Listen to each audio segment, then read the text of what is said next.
பார்த்தீங்கன்னா ஒரு சின்ன கூட்டம் வந்து மெஸ்ஸியாவை ரொம்ப ரியலாக எதிர்பார்த்து வாழ்கிறாங்க. அதில் மரியாள், யோசேப்பு, சகரியா, எலிசபெத், சிமியோன், அன்னாள், ஸோ இந்த குரூப் வந்து ரொம்ப இதான் கோர் குரூப்னு சொல்லலாம். இதை வந்து நம்ம மறக்க முடியாது. இவங்க வந்து வேதத்தை வாசிக்கிறாங்க. இவங்களுக்குள்ள உண்மையான ஒரு எதிர்பார்ப்பு இருக்குன்னு சொல்லி பார்க்கலாம். சிலர்லாம் மேலோட்டமான எதிர்பார்ப்பு, ஆனால் இவங்க வந்து உண்மையான ஒரு எதிர்பார்ப்பு இருக்கிறாங்க.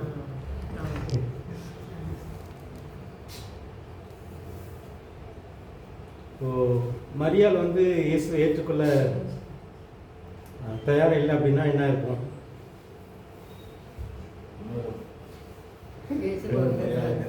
இன்னொரு மரியாதை தேடி இருப்பார். ஓகே, ஆண்டவர் தெரியும். இருந்தாலும் மரியாதை தேவையாக இருக்குது. இயேசு வந்து மனுஷனாக பிறக்கிறதுக்கு அவர் ஒரு மேஜிக் மாதிரி, ஒருவேளை வானத்திலேருந்து புத்தம் போட்டுக்கலாம் குழந்தைய. ஏன் வந்து ஒரு பெண்ணை தேர்ந்தெடுக்கிறாரு ஆண்டவர்? யோசிச்சிருக்கீங்களா? அவர் படைத்த மனிதர் மாதிரியே வரணும் தான் அவரோட கட்டளை. ஸ்திரீயின் வித்தாகி ஏற்கனவே சொல்லப்பட்ட ஸ்திரீயின் வித்து, அது ரொம்ப ரொம்ப முக்கியம். இந்த ஸ்திரீயின் வித்துன்னு வாங்க சொல்கிறாரு. ஆமாம், ஸ்திரீயின் வித்துன்றது ரொம்ப முக்கியம். அது ஆதியாமத்தில் சொல்லப்பட்டது. அதனால் வந்து இந்த தலையை நசுக்கிறதுக்கு ஸ்திரீயின் வித்தாக வந்து தான் அதை செய்யணும் அப்படின்றது என்னுடைய திட்டம். ஒரு மனுஷனாக வர்றது தான். அதே நேரத்தில் முழுக்க முழுக்க மனுஷனாகவும் மாற்ற முடியாது. அதனால தான் வந்து இதில் வந்து முழுக்க முழுக்க தேவன், முழுக்க முழுக்க மனுஷன் அப்படின்றது நமக்கு எப்படி திருத்துவத்தை புரிஞ்சுக்கிறது கஷ்டமோ அது மாதிரி இயேசுடைய பிறப்பையும் புரிஞ்சுக்கிறது கஷ்டம். வார்த்தையானவர் மாம்சமாகிறாரு. அதில் அவர் வார்த்தையாக தான் அது வரைக்கும் இருக்கிறாரு. ஆனால் மரியாளுடைய வயிற்றில் வந்து மாம்சமாக மாறி வர்றான்னு சொல்லி பார்த்தோம். அப்புறம் யோசிப்பு மரியாதை ஏற்றுக்கலைன்னா என்ன இருக்கும் யோசிச்சிருக்கீங்களா? இப்போ வந்து கல்யாணம் பண்ணுறதுக்கு முன்னாடியே அவருக்கு கருத்தரிப்பு. அதனால் யோசிப்பு வந்து தள்ளிவிட்டுலான்னு யோசிக்கிறாரு. இருந்தாலும் அவர் ஏற்றுக்கிறார். அதனால தான் வந்து நீதிமான் அப்படின்னு சொல்லி பார்க்குறோம் அவரையும். ஒருவேளை அவர் ஏற்றுக்கல அப்படின்னா ஸோ இந்த மாதிரி ஒரு சூழ்நிலை ஆயத்தப்படுத்துகிறார் ஆண்டவர். ஸோ அவங்க ஏற்றுக்கிற மாதிரி ஒரு இதெல்லாம் வந்து இயேசு வந்து பறக்க வைக்கிறதுக்காக இந்த நபர்கள்லாம் ஆயத்தப்படுத்துகிறான்னு சொல்லி பார்க்குறோம். ஸோ அதுக்கு முன்னாடியே சகரியா, எலிசபெத், யோவான் வந்து அதுக்கு முன்னாடி மரியாதை வந்து ஆயத்தப்படுத்துறதுக்காக ஒருவேளை இதெல்லாம் நடக்காது அப்படிங்கும்போது போய் எலிசபெத்தை போய் பாருவோம், சொந்தக்காரி தானே, அப்போ உனக்கு நம்பிக்கை வரும். இதெல்லாம் வந்து ஆயத்தப்படுத்துகிற ஆண்டவர் வந்து ஒரு மேஜிக்காக செய்யாமல் மனுஷர்களுடைய உள்ளங்களை, மனுஷர்களையும் வந்து இயேசுடைய பிறப்புக்கு நேராக ஆயத்தப்படுத்துகிறான்னு சொல்லி பார்க்குறோம். அப்புறம் மேசியா வந்ததுக்கப்புறம் தான் எனக்கு மரணம் அப்படின்னு சொல்லி சிமியோன் காத்திருக்கிறத பார்க்குறோம். ஏன்னா அவர் பார்த்ததுக்கப்புறம் தான் நான் சாக போகிறேன்னு சொல்லி ஆண்டவர் அவருக்கு கொடுத்த வாக்கு அவருக்கு நிறைவேறதை பார்க்குறோம். அப்புறம் அன்னாள். ஸோ இந்த மாதிரி எல்லாம் இயேசு பிறக்கிறதுக்கு சில மனிதர்கள், மரியாள் மட்டும் இல்லை, யோசேப்பு, எலிசபெத், சகரியா, இவங்கெல்லாம் வந்து தேவையாக இருக்கிறாங்க. இந்த சூழ்நிலையெல்லாம் ஆண்டவர் வந்து சரியான அந்த சூழ்நிலை இயேசு பிறக்க வைக்கிறார். இயேசுக்கு ஏன் விருத்த சேதனம்? ஒரு 8ஆம் நாள் அவருக்கு ஒரு சேதனம் பண்ணியிருப்பாங்க. ஏன் விருத்த சேதனம்? யூத சடங்கு. யூத சடங்குனாலையா? இது வந்து விருத்த சேதனம் எங்கே கொடுக்கப்பட்டுச்சு? யூத சடங்குக்கு முன்னாடியே வந்துடுது விருத்த சேதனம். ஆபிரகாமுக்கு வருது. ஆபிரகாமுக்கு வந்து ஏன் விருத்த சேதனத்தை கொடுக்குறாரு? எதுக்கு அடையாளம்?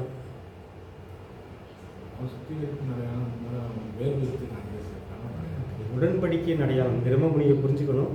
ஆபிரகாமுக்கு பண்ண உடன்படிக்கைக்கு அடையாளமாக தான் விருத்த சேதனம். இப்போ மகன் மூலமாக உலகத்தில் இருக்க எல்லாரையும் நான் ஆசீர்வதிக்க போகிறேன்றதான் உடன்படிக்கை. ஸோ அந்த உடன்படிக்கைக்கு அடையாளமாக விருத்த சேதனத்தை பண்ண சொல்கிறாரு. ஸோ ரொம்ப முக்கியம். ஏன்னா இஸ்மவேல் வந்து பிறந்து 12 வயசு ஆகி போச்சு. அதுக்கப்புறம் ஈசாக்கு பிறக்கிறான். ஈசாக்கு பிறக்கிறதுக்கு முன்னாடி தான் இதை கொடுக்குறாரு. இப்போ இஸ்மவேல் வந்து அதுக்குள்ளே வந்துடுறான். அது வந்து நிறைய வேறு தியாலஜிக்கெல்லாம் அதில் இருக்குது. அதுக்குள்ளே நம்ம போக வேண்டாம். ஆனால் ஈசாக்கு பிறக்கிறதுக்கு கொஞ்சம் முன்னாடி, 1 வருஷத்துக்கு முன்னாடி தான் இந்த விருத்த சேதனம் கொடுக்கப்படுது. இதோடைய நோக்கம் என்ன அப்படின்னா, உடன்படிக்கையின் மகன் வரப்போகிறான். அந்த உடன்படிக்கையின் மகனுக்கு அடையாளமாக. ஸோ இதெல்லாமே உள்ளே அடங்கியிருக்குன்னு வச்சுக்கோங்களேன். ஸோ இயேசு வந்து அந்த உடன்படிக்கையை நிறைவேற்றி வர்றார். ஆபிரகாமுக்கு வாக்கு கொடுத்த மகன் மூலமாக உலகத்தை ஆசீர்வதிக்க, உலகத்தில் எல்லா சமுதாயத்தையும் ஆசீர்வதிக்க. ஸோ இது எல்லாமே அதில் அடங்கியிருக்கனால தான் இயேசுக்கு வந்து விருத்த சேதனத்துக்கு உட்பட்டவராக அவர் பிறக்குதான்னு சொல்லி பார்க்கலாம். இதில் ஏதாவது கேள்வி இருக்குதா? ஸோ இயேசுடைய இளமை காலத்தை பற்றி நிறைய எழுதலை. சிலர்லாம் இந்தியாவில் சொல்லுவாங்க, அவர் இங்கெல்லாம் வந்தார், 30 வயசு வரைக்கும் இங்கே இருந்தார், இங்கே தான் நிறைய படிச்சுட்டு போனார், இமயமலையில் இருந்தாருலாம் நிறையா புக்கெல்லாம் எழுதியிருக்காங்க. ஸோ வேதம் வந்து சைலன்ஸாக இருக்குது. 12 வயசில் நடந்த ஒரு சம்பவம், அதுக்கப்புறம் 18 வருஷம் அவர் வாழ்க்கையில் என்ன நடந்துச்சுன்னு எதுவுமே சொல்லப்படல. ஏன் சொல்லப்படல?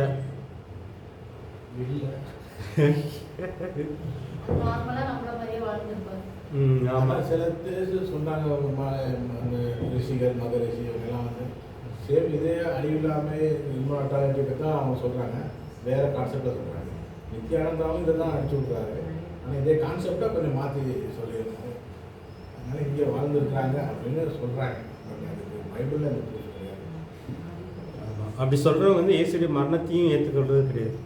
அவர் வந்து சாகலை அப்படின்ற மாதிரியெல்லாம் சொல்லுவாங்க. அதனால் வேதத்தில் மறைக்கப்பட்டதை வச்சுட்டு நம்ம வந்து பெருசாக விளக்கம்லாம் கொடுக்க போக வேண்டாம். அது வந்து இவங்களுடைய தேடி தான். அதுக்கு ஆதாரம் வந்து வேதத்தில் எங்கேயுமே கிடையாது. அவர் எங்கே போனார் எங்கே இருந்தாலும். ஆனால் குறிப்பாக வந்து 12 வயசில் நடந்த சம்பவத்தை வச்சு பார்க்கும்போது அப்பா அம்மா கூட தான் இருக்கிறாரு. இதில் யோசிப்பு எப்போ சாகுறாருன்னு நமக்கு தெரியல. யோசிப்பு மறிச்சதுனால தான் இயேசு மறிக்கும்போது யோவான் கையில் அம்மா ஒப்படைக்க வேண்டிய இருந்துச்சு. ஒருவேளை யோசிப்பு உயிரோடு இருந்திருப்பார்னா அவருக்கு அந்த வேலையும் இல்லை. இதுலேருந்து நம்ம என்ன தெரிஞ்சுக்கிறோன்னா, இந்த 30 வயசுக்கு முன்னாடி யோசிப்பு எங்கேயும் மறிக்கிறார் அப்படின்னு மட்டும் நம்ம தெரிஞ்சுக்கிறோம். கெஸ்ட் தான் பண்ணுறோம். மற்றபடி 30 வயசு வரைக்கும் இவர் வந்து குடும்ப பொறுப்பு தான், ஒரு தலைமகனாக. அதுக்கப்புறம் தம்பிங்கெல்லாம் பிறக்கிறாங்க, தங்கச்சிங்களாம் இருந்திருப்பாங்க. ஒரு குடும்ப வாழ்க்கை சாதாரண வாழ்க்கை. இவர் கல்யாணம்லாம் ஆகலை, ஆனால் ஒரு மூத்த சகோதரனாக இருந்து குடும்பத்தை கவனிக்கிற வேலைகள் தான் செஞ்சுருக்கிறோம். யோசேப்பு வந்து எத்தனை வயசில், இயேசுக்கு எத்தனை வயசில் மறிச்சான்றதும் சொல்லப்படல. அதனால் வந்து நம்ம யூகிக்கணும் அப்படின்னா, ஒரு சாதாரண மனுஷனை போல் குடும்ப வேலைகளை செஞ்சு, வீட்டு வேலைகளை செஞ்சு, அம்மாவுக்கு உதவியாக, தம்பி தங்கச்சிகளுக்கு உதவியாக தான் அவர் இருந்திருக்கணும். அதை விட முக்கியமாக ஒரு நாசரியத்தில் வளர்ந்ததுனால வாரந்தோறும் ஜெபாலயத்துக்கு போகிற வழக்கம் இருந்திருக்கணும், வேதத்தை வாசிக்கிற வழக்கம் இருந்திருக்கணும். வேதத்தில் வந்து தன்னை பற்றி எழுதப்பட்டதெல்லாம் அவர் படித்து இந்த 18 வருஷத்தில் முக்கியமாக அவர் என்ன செஞ்சுருப்பாருன்னா, வேதத்தில் அவரை பற்றி எங்கெல்லாம் எழுதியிருந்ததோ அதெல்லாம் நிச்சயம் தெரிஞ்சு, ஏன்னா அதெல்லாம் வந்து தெரிஞ்ச ஞானத்தோடு அவர் பிறக்கலை, மனுஷனாக பிறந்ததுக்கப்புறம் வேதத்திலேருந்து தெரிஞ்சுக்கிறார் அப்படின்றதான் நம்ம யோசிக்க முடியும். நிறைய கோட் பண்ணுறாங்க. அதனால் வந்து அவரை பற்றி வேதத்தில் எங்கெல்லாம் எழுதியிருக்கோ அதெல்லாம் அவருக்கு தரவா தெரியும். இளமை காலத்தை பற்றி ஒரு படம் கூட எடுத்திருக்காங்க. டீடைல்ஸ் இல்லை, ஆனால் ஒரு கற்பனையாக படம் எடுத்திருக்காங்க. இயேசுவும் யோவான் இருக்கார்ல, அவங்களும் சின்ன வயசுல அப்படி விளையாண்டுட்டு இருக்கிற மாதிரி, கூட அண்ணன் தம்பி சின்ன சின்ன குழந்தைங்க கூட பிறந்த பிள்ளைங்களாம் விளையாண்டுட்டு இருக்காங்க. இடையில வந்து பிசாசு சோதிக்கிற மாதிரி, அப்ப யோவான் தான் போய் ப்ரொடெக்ட் பண்ணுவாரு. அந்த மாதிரி ஒரு கற்பனை கதை ஒன்று எடுத்திருக்காங்க. அப்ப இடையில இவங்களை நடந்து போகும்போது, இயேசு நடந்து போகும்போது இருக்கும்போது இவரோட பிறப்பை பத்தி எல்லாம் சொல்லுவாங்க. இப்படி பார்க்கலையாமா, பரிசுத்த ஆவியானவர் தான் மூலமா அப்படி சொல்லும்போது இவர் ஜபாலயத்துல போய் அந்த இதெல்லாம் எடுத்து படிக்கிற மாதிரி, தெரிஞ்சுக்கிற மாதிரி அப்படி ஒரு கற்பனையா ஒரு கதை ஒன்று இருக்கு. ஆனால் அவர் சாதாரண மனுஷனை தான் வாழ்ந்துருக்கிறார், அது வரைக்கும் எதுவுமே செய்யலை அப்படின்னு சொல்லி தெரிஞ்சுக்கலாம். ஓகே, இயேசுடைய பொது ஊழியர்ன்ற போது அவருடைய ஞானஸ்நானத்தில் தான் ஆரம்பிக்குது. அவருக்கே ஞானஸ்நானம், அது ஒரு கேள்வி. நம்ம வந்து மனம் திரும்பணும், மனம் திரும்புதலுக்கு அடையாளமாக ஞானஸ்நானம், மனம் திரும்புதல் விசுவாசத்துக்கு அடையாளமாக தான் ஞானஸ்நானம் நம்ம எடுக்கிறோம். ஸோ விருத்த சேதனம் எதுக்காக அப்படின்னா, ஆபிரகாமுக்கு பண்ணின உடன்படிக்கைக்கு அடையாளமாக விருத்த சேதனம். ஸோ நம்ம ஞானஸ்நானம் எதுக்காக அப்படின்னா, பாவத்துக்கு மறித்து நீதிக்கு பிழைக்கிறோம் அப்படின்ற அந்த விசுவாசத்துக்கு அடையாளமாக, நம்முடைய விசுவாசத்துக்கு அடையாளமாக விசுவாசத்தை வெளிப்படுத்துகிறோம் அப்படின்ட்டு. ஸோ மனம் திரும்புதல் அப்படின்னா என்ன? யோவான் ஸ்நானகனே மனம் திரும்புதலை பற்றி பேசுகிறார். ஆக்சுவலாக முதல்ல மனம் திரும்புதலை பற்றி பிரசங்கம் பண்ணுறவர் யோவான் தான். அப்படி மனம் திரும்புறவங்களுக்கு தான் ஞானஸ்நானம் கொடுக்குறாரு. ஸோ மனம் திரும்புதல்னா என்ன? ஓகே,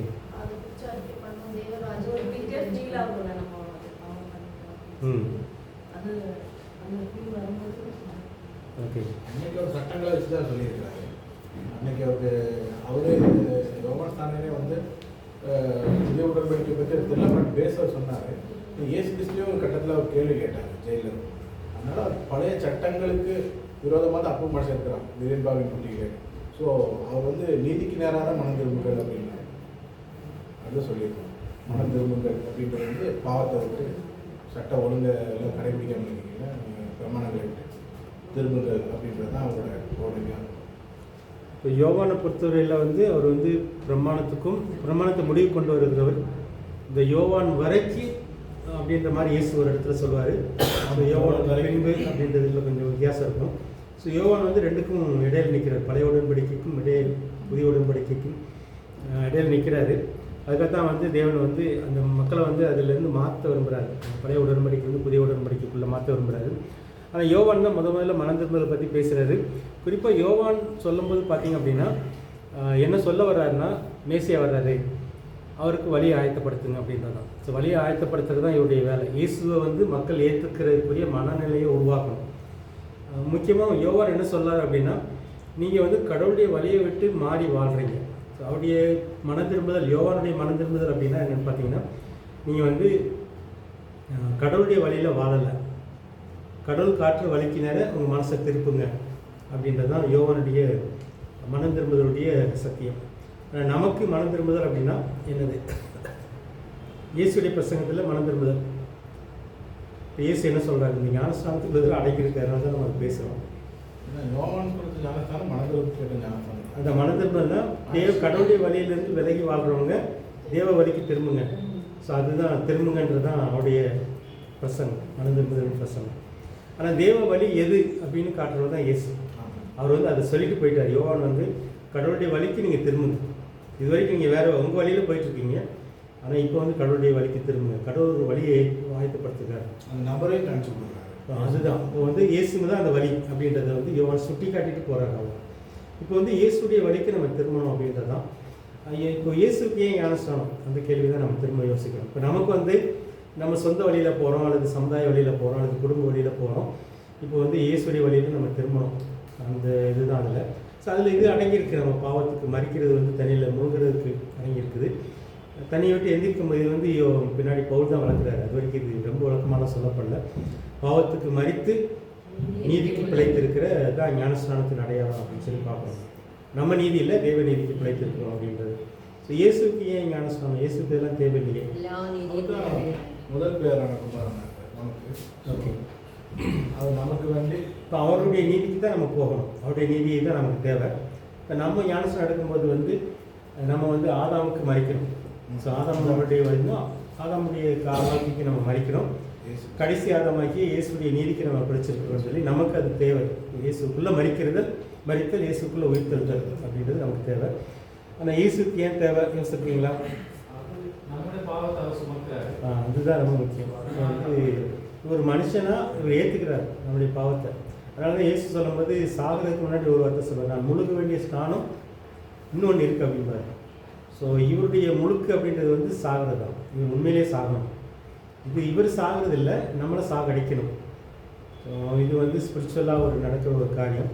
ஸோ இந்த மரணத்துக்கு ஒரு அடையாளமாக, அதாவது ஆதாமுடைய ஒரு அந்த பாவ வித்து அல்லது என்னது பாவ வித்தை வந்து ஒரு முடிவு கொண்டு வர்றார்.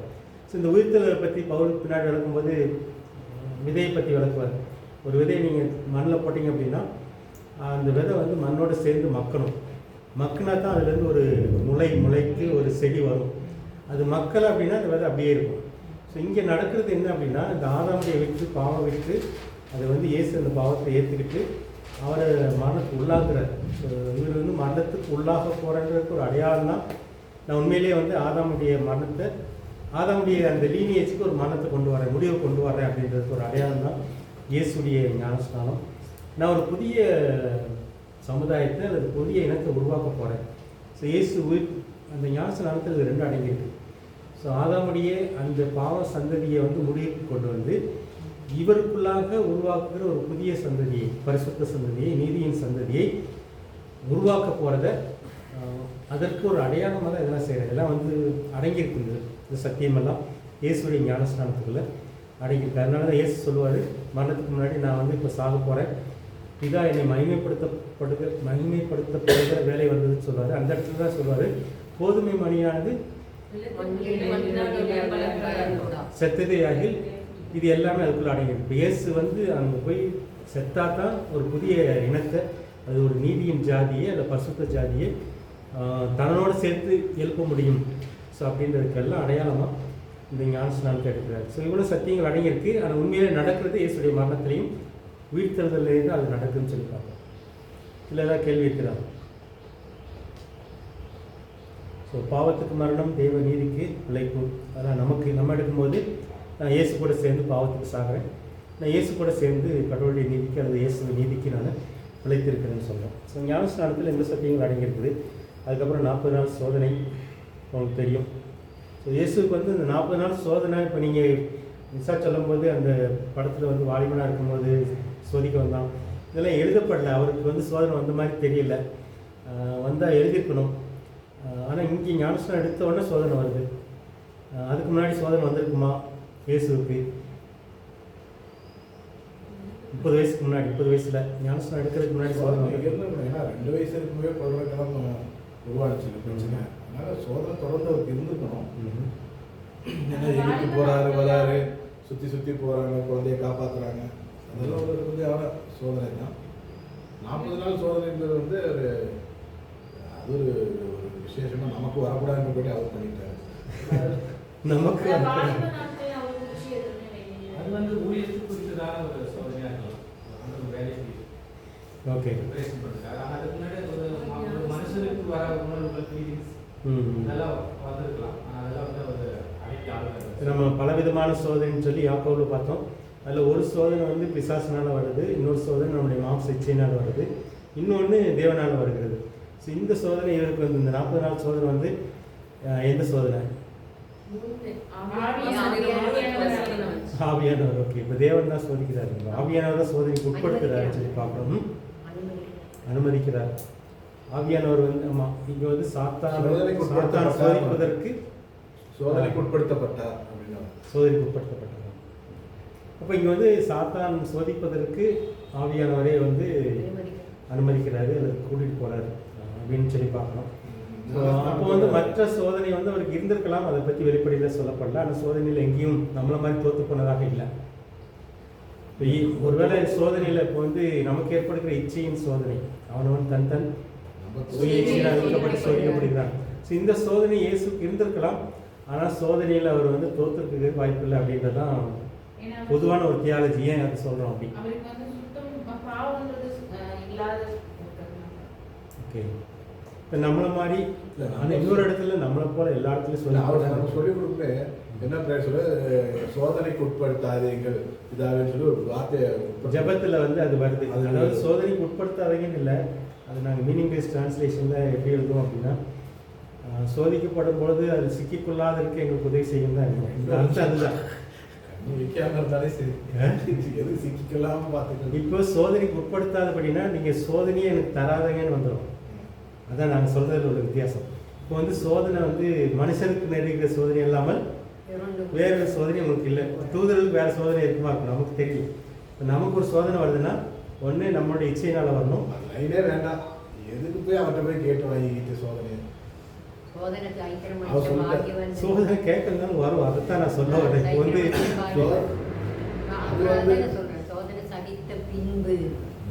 அது அவருக்கு ஓகே, நமக்கு இப்போ ஏன் சோதனை? இது வந்து ஒரு டாபிக் வந்து இப்போ நமக்கு வந்து சோதனையே தேவையில்லைன்னு ஜெபம் கிடையாது. ஜெபத்தில் வந்து எனக்கு சோதனையை கொடுத்துறாங்கன்னு சொல்ல முடியாது, சோதனையை எனக்கு வேண்டான்னு கேட்க முடியாது. ஆனால் உங்களுக்கு சோதனை இருக்குதுன்றது சோதனை ஏன் இல்லை? சோதனை ஜெயிக்கிற விஷயம் பாக்கியவான். அது இந்த கீழ்ப்படி சோதிக்கும் போது தான் இப்போ இயேசு வந்து எழுதும்போது பேதுரு யார் எழுதுற பவுல்தான், அவர் வந்து நம்மளை போல சோதிக்கப்பட்டும் பாவம் இல்லாதவராக இருந்தார், சிலுவையின் மரண பரியந்தம் கீழ்ப்படிந்தான் இருக்கும். இந்த கீழ்ப்படிதல் எங்கே எதிர்பார்க்குறாரு அப்படின்னா, நீங்கள் சோதிக்கப்பட்டால் தான் நீ கீழ்ப்படுகிறியா இல்லையான்னு தெரியும். இந்த கீழ்ப்படிதல் வந்து இது வந்து இப்போ இந்த புதிய இந்த என்ன சொல்கிறது, இந்த ப்ராஸ்பரிட்டி காஸ்பல் அல்லது செழிப்பின் உபதேசத்தில் வந்து இது கொஞ்சம் சோதனையெல்லாம் வேண்டாம் அப்படின்ற மாதிரி இருக்கும். நீங்கள் வந்து இந்த விசுவாச சோதனைன்றது நிச்சயம் இருக்குதான். எதுக்கு போய் என்ன சோதிக்க நான் கனசாமி எதுக்கு போய் காட்டி வீரம் காட்ட வேண்டாம். அவர் தான் சொல்லிட்டாரு, எனக்கு உனக்கு போதும் அப்படின்னு. நம்ம எழுத வேண்டியதானே. நான் பேதர் எழுதும்போது என்ன எழுதுறாரு அப்படின்னா, நீங்கள் எப்படி இப்போ வந்து நம்ம பாடியை வந்து நல்லா வலுவாக்கணும் அப்படின்னா, எப்படி நீங்கள் ஜிம்முக்கு போகிறீங்க, எக்ஸசைஸ் பண்ணுறீங்க, நடக்கிறீங்க, ஓடுறீங்க, இதே மாதிரி ஒரு விசுவாசத்திலையும் நீங்கள் பலசாலி ஆகணும். யார் வந்து விழுந்து போவா அப்படின்ற டேனி சொல்கிறதுக்காக எவ்வளோ பேச வேண்டியிருக்குது. நீங்கள் யார் விழுந்து போவாங்க அப்படின்னா, நீங்கள் வந்து ஆவியில் பலம் இல்லாதவங்க ஈஸியாக விழுந்து போவாங்க. ஸோ நீங்கள் சின்னதில் இந்த சோதனைன்றது வந்து நீங்கள் சிறுசுலேருந்து ஜெயிச்சு பழகணும். சில இடத்துல விழுந்துருப்போம். இது வந்து நடக்கிற மாதிரி தான், குழந்தைங்க நடக்க பழகிற மாதிரி தான் விசுவாசத்துலேயும் நம்ம நடக்க பழகிறோம். ஸோ இந்த விசுவாசத்தில் முதிர்ச்சி அடையிறது தேவனுடைய திட்டம். இந்த விசுவாசத்தில் நம்ம முதிர்ச்சி அடையணும்னா, நீங்கள் சோதனையே இல்லாமல் இருந்தீங்க அப்படின்னா நீங்கள் விசுவாசத்தில் முதிர்ச்சி அடைய போகிறதே கிடையாது. அதனால தான் பவுல் சொல்கிறாரு, அழிஞ்சு போகிற பொண்ணையே தங்கத்தையே நீங்கள் நெருப்பில் போட்டால் தான் அது வந்து எவ்வளோ சுத்தம்னு தெரியும். உங்களுடைய விசுவாசம் சோதிக்கப்பட்ட அதை விட வெளியேறப்பட்ட உங்களுடைய விசுவாசம் சோதிக்கப்படும் படும்போது தான் அது எவ்வளோ சுத்தம், எவ்வளோ பெருசு, எவ்வளோ ஸ்ட்ராங்கு இதெல்லாம் தெரியுது. ஸோ இதை வந்து இன்னைக்குள்ள கிறிஸ்தவம் இது வந்து கஷ்டம்தான். ஆனால் இன்னைக்குள்ள கிறிஸ்தவம் வந்து ஏற்றுக்கொண்டதுக்கு ஏன் அப்படின்னா அது வந்து முரணாக வந்தது இல்லை. ஏன் நம்மளை அதாவது உங்களை வந்து செலக்ட் பண்ணிட்டார் பெஸ்ட் பேசலாம். அப்போ உங்களை வழிநடத்துறாரு, வார்த்தைகள் தீர்க்க எல்லா புத்தகம் நமக்கு கிடைக்கப்படுது. அந்த காலத்தில் வார்த்தைகள் இல்லை, கல்வி அறிவு இல்லை. நமக்கு இவ்வளோ பேக்கேஜாக கிருபையாக காலத்தில் பிறந்துட்டோம் 2000க்கு அப்புறம். அப்போ இந்த இடத்துல நம்ம போய் எனக்கு இன்னும் சோதனை கொடுங்க அப்படின்றது. நான் வந்து சோதனை கொடுங்கன்னு கேட்கலாம் சொல்லலாம். நம்ம பாக்கியம் சோதனை வரும், அது வந்து சோதனை வரும். நம்ம கிறிஸ்டினா இருக்கணும், சில விஷயங்களை நம்ம இழக்க வேண்டியிருக்கும். அது சிலுவை நுகம், அதுவும் எளிமையாக்கி தரேன். அந்த என்ன சொல்றாங்க, ஜெபத்தில் வந்து சோதனையை பற்றி ஜெபிக்க சொல்றாரு. நீங்கள் சாப்பாடு கன்சரி கேட்குற மாதிரி அனுதினமும் உங்களுக்கு இந்த உலகத்தில் சோதனை இருக்குது. அந்த சோதனைக்கு உட்படப்படாதபடின்னு என்ன சொல்றாருன்னா, சோதனையில சிக்கிக்காம இருக்க எனக்கு உதவி செய்யுங்க. அப்படிதான் அப்போ இருக்கு. ஆனா நான் சிக்கிக்க கூடாதுன்னு பிரேயர் பண்ண சொல்லியிருக்காரு.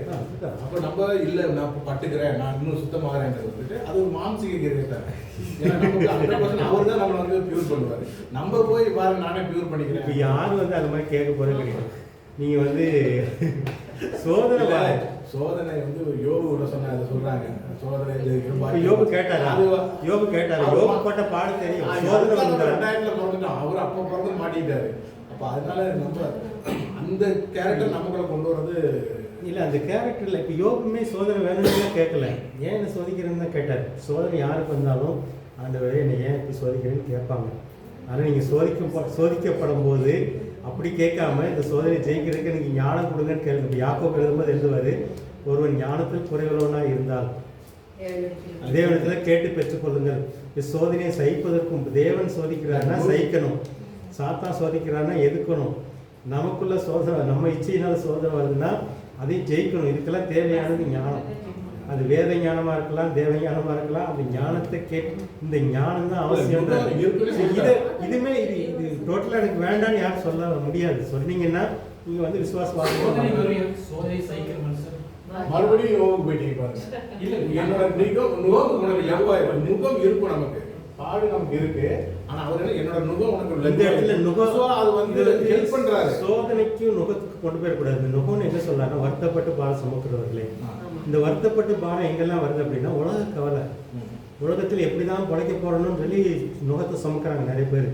என் பிள்ளைய எப்படி வளர்க்க போறணும், நான் எப்படி பிழைக்க போறணும், இதைத்தான் நுகம்னு சொல்றாரு. இந்த நுகத்தை கொண்டாந்து ஏன்டா வை, நான் ஒரு நுகத்தை கொடுக்குறேன், அது லகுவா இருக்கும் அப்படின்றாரு. இந்த அவருடைய நுகம் வந்து கொஞ்சம் வித்தியாசமான, அதில் இப்போதைக்கு நம்ம பேசினா விரிவாயிடும். இது வந்து இந்த நுகத்தை ஏன்ட்ட கொடுத்துரு, இந்த உலக கவலையின் நுகத்தை ஏன்ட்ட கொடுத்துரு, என் கூட சேர்ந்து வாழ்றதுனால உனக்கு ஒரு பாரம் இருக்கு, அது ஈஸியாக இருக்குன்றாரு, அதுக்கு நான் உதவி செய்வேன்றாரு. இது வேற விஷயம். இந்த சோதனைன்றது வேற விஷயம். ஸோ அதை கொண்டு இதில் நம்ம கனெக்ட் பண்ணக்கூடாது. சோதனைன்றது வந்து உங்களுக்கு சில நேரத்தில் வரும், உங்களுக்கு வியாதி வந்துட்டுனா அது ஒரு சோதனை மாதிரி இருக்கலாம். ஆனால் உண்மையிலே அது தேவன் சோதிக்கிறான்னு இதில் வந்து பிரித்து பார்க்குறதுக்கே ஞானம் வேணும். தேவன் சோதிக்கிறாரா, இதுக்கே ஞானம் இருந்தால் தான் இதைத்தான் சொல்றாரு, நீங்கள் கேட்டு இந்த ஞானத்தை கேட்டுக்கொள்ளுங்கள் அப்படின்றது. இப்போ நம்ம பேசுறது என்னன்னா, இயேசுக்கு வந்து ஊழியத்தில் வர சோதனை தான் 30 வயசுல. அதுக்கு முன்னாடி இச்சையின் சோதனை வந்திருக்கலாமா இருக்கும். ஆனால் அந்த சோதனையில் சிக்கிக்கொள்ளாமல் அவர் வந்து தன்னை காத்து கொள்ளுகிறார். காத்து கொண்டார்னு வசனம் இருக்குது. நம்மளை மாதிரியெல்லாம் கிடையாது. நம்மளாம் அங்கங்கே விழுந்து வந்திருக்கோம். எல்லாருக்கும் வர மாதிரி தான் அவருக்கும் வந்திருக்குது. நம்மளை மாதிரி தான் அவர் சோதிக்கப்படுறார். மாம்சத்தில் இருந்ததுனால சோதனை வந்திருக்கும். ஆனால் நம்ம விழுந்து வந்த மாதிரி அவர் விழுந்து வரல அப்படின்ற சத்தியத்தை நம்ம புரிஞ்சுக்கணும். ஏன் விழுந்து வராமல் இருந்தார் அப்படின்னா, அவர் வந்து வசனத்தோடு தான் இருக்கிறார். வார்த்தையாக இருந்தவர் திரும்ப அந்த 12 வயசில் ஆரம்பிக்கிறது. 12 வயசு வரைக்கும் நன்மைக்குமே தெரியாதவர்.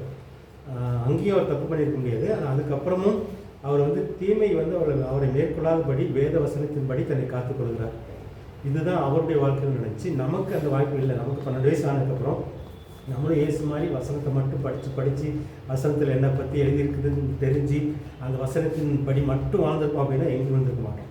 ஸோ இந்த வாய்ப்பு நமக்கு இருக்குது. ஆனால் நம்மளால் முடியலை. நம்ம பாவ வித்து அவர் ஒரு பரிசுத்த வித்துன்ற மாத்திரம் இல்லை, அந்த வித்தை வந்து அவர் வசனத்தின் படி தன்னை காத்துக் கொள்கிறார். ஸோ இப்படின்ற ஒரு சத்தியம் மட்டும். ஆனால் இங்கே வந்து ஊழியத்தின் சோதனை தான் சொல்லி பார்ப்போம். இந்த ஊழியத்துக்குன்னு வரும்போது பிரத்யேகமான சோதனை இருக்குது. இவருக்கு ஊழியம் மட்டும் இல்லை, இவர் முழு மனுக்குலத்துக்கும் எப்படி ஆதாம் சோதிக்கப்பட்டு விழுந்து போனாங்களோ அதையும் ஜெயிக்கணும். இப்போ வந்து கல் பசி, இவரால் வந்து கல் அப்பமாக ஆக்க முடியும், ரொட்டியாக்க முடியும். இருந்தாலும் அங்கே வந்து சாத்தான் வந்து தோன்றான், வந்து சிக்க வைக்கணுன்றது தான்.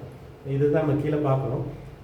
உணவு சம்மந்தமான சோதனை, நமக்கும் அந்த சோதனை வரும். இந்த சோதனையை வந்து எப்படி ஜெயிக்கணுன்றது வந்து இவர் வேதத்தின் மூலமாக தான் கற்றுக்கொள்கிறார். இப்போ வந்து எருசலேம் கானான் கூட்டி வர்றாரு. எகிப்துலேருந்து அவங்க கானான் கூட்டிகிட்டு வரும்போது அவங்களுக்கு வச்ச முதல் சோதனை இதுதான். அவங்கள வந்து பசியினால் வருத்துறாங்க. பசியினால் வருத்தும் பொழுது இவங்க முறுமுறுக்கிறாங்க, நாங்கள் என்ன செய்கிறது சாப்பாட்டுக்கு அப்படின்னு சொல்லி. அந்த பசினால் வருத்தி அவங்களுக்கு மன்னா கொடுக்குறாரு. இந்த மன்னா எதை குறிக்கிது அப்படின்னா தேவ வசனத்தை குறிக்கிது. இதெல்லாம் வந்து பழைய ஏற்பாட்டில் எழுதப்பட்டிருக்கு. உபாகமத்தில் எழுதப்பட்ட வசனத்தை தான் சாத்தான்ட்ட இயேசு சொல்கிறார். மனிதன் அப்பத்தினாலே மாத்திரமல்ல தேவனுடைய வாயில் புறப்படுகிற ஒவ்வொரு வார்த்தையினாலும் பிழைப்பான் அப்படின்றது. ஸோ இந்த சோதனை வந்து இது நமக்கு இல்லை அவங்களுக்கு நமக்கும் இருக்கும். சாப்பாடு சம்மந்தமான சோதனை, எப்படி தான் பிழைக்க போகிறணும் அப்படின்றது. பசி வந்தால் என்ன ஆகுறது, பஞ்சம் வந்தால் என்ன, இதுதான் வந்து அவங்களுக்கு சோதிக்கிறார்.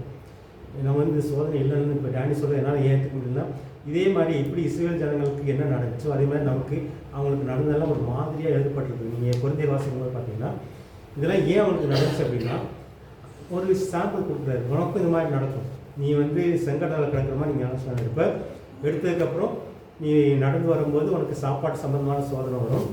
அதுக்கப்புறம் வந்து பல சோதனைகள் வரும், கறி சாப்பிட்றதுக்கு சோதனை வரும். இந்த மாதிரி சோதனை இது வந்து சாதாரண சோதனையாக இருக்கலாம். ஆனால் இந்த சோதனையெல்லாம் வந்து நீங்கள் வசனத்தை சார்ந்து கொள்ளணும் அப்படின்னு தான் தேவனுடைய நோக்கம். ஸோ இதுதான் வந்து அவர் ப்ராக்டிக்கலாக செஞ்சு கட்டுறது. ஸோ ஏன் முதல்ல சாப்பாடு சோதனை அப்படின்னா நமக்கு எல்லாருக்குமே பிரச்சனை. சாப்பிட்றதுக்கு கிடைக்கலன்னா என்ன பண்ணுறது, பிள்ளைங்களுக்கு போஷிக்கிறதுக்கு கிடைக்கலன்னா என்ன பண்ணுறது.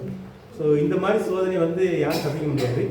ஆனால் இவருக்கு வந்து ஞானம் எங்கேருந்து கிடைக்குது அப்படின்னா அந்த பழைய ஏற்பாட்டு வசனம் உபாகமத்தில் எழுதப்பட்டது தான். மனுஷன் அப்போ வந்து ஏன் சோதிக்கிறாருன்னா மனுஷன் அப்பத்தினாலே மாத்திரமல்ல தேவனுடைய வாயிலிருந்து புறப்படுகிற ஒரு வார்த்தையினால் பிழைப்பான்ற ஒரு ஞானத்தை அந்த மக்களுக்கு சொல்லிக் கொடுக்கறதுக்காக அவங்கள சோதிச்சாராம் அந்த வனாந்திரத்தில் கூட்டிகிட்டு வரும்போது. அதைத்தான் இயேசு இங்கே சொல்லலாம்னு சொல்லி பார்க்குறோம்.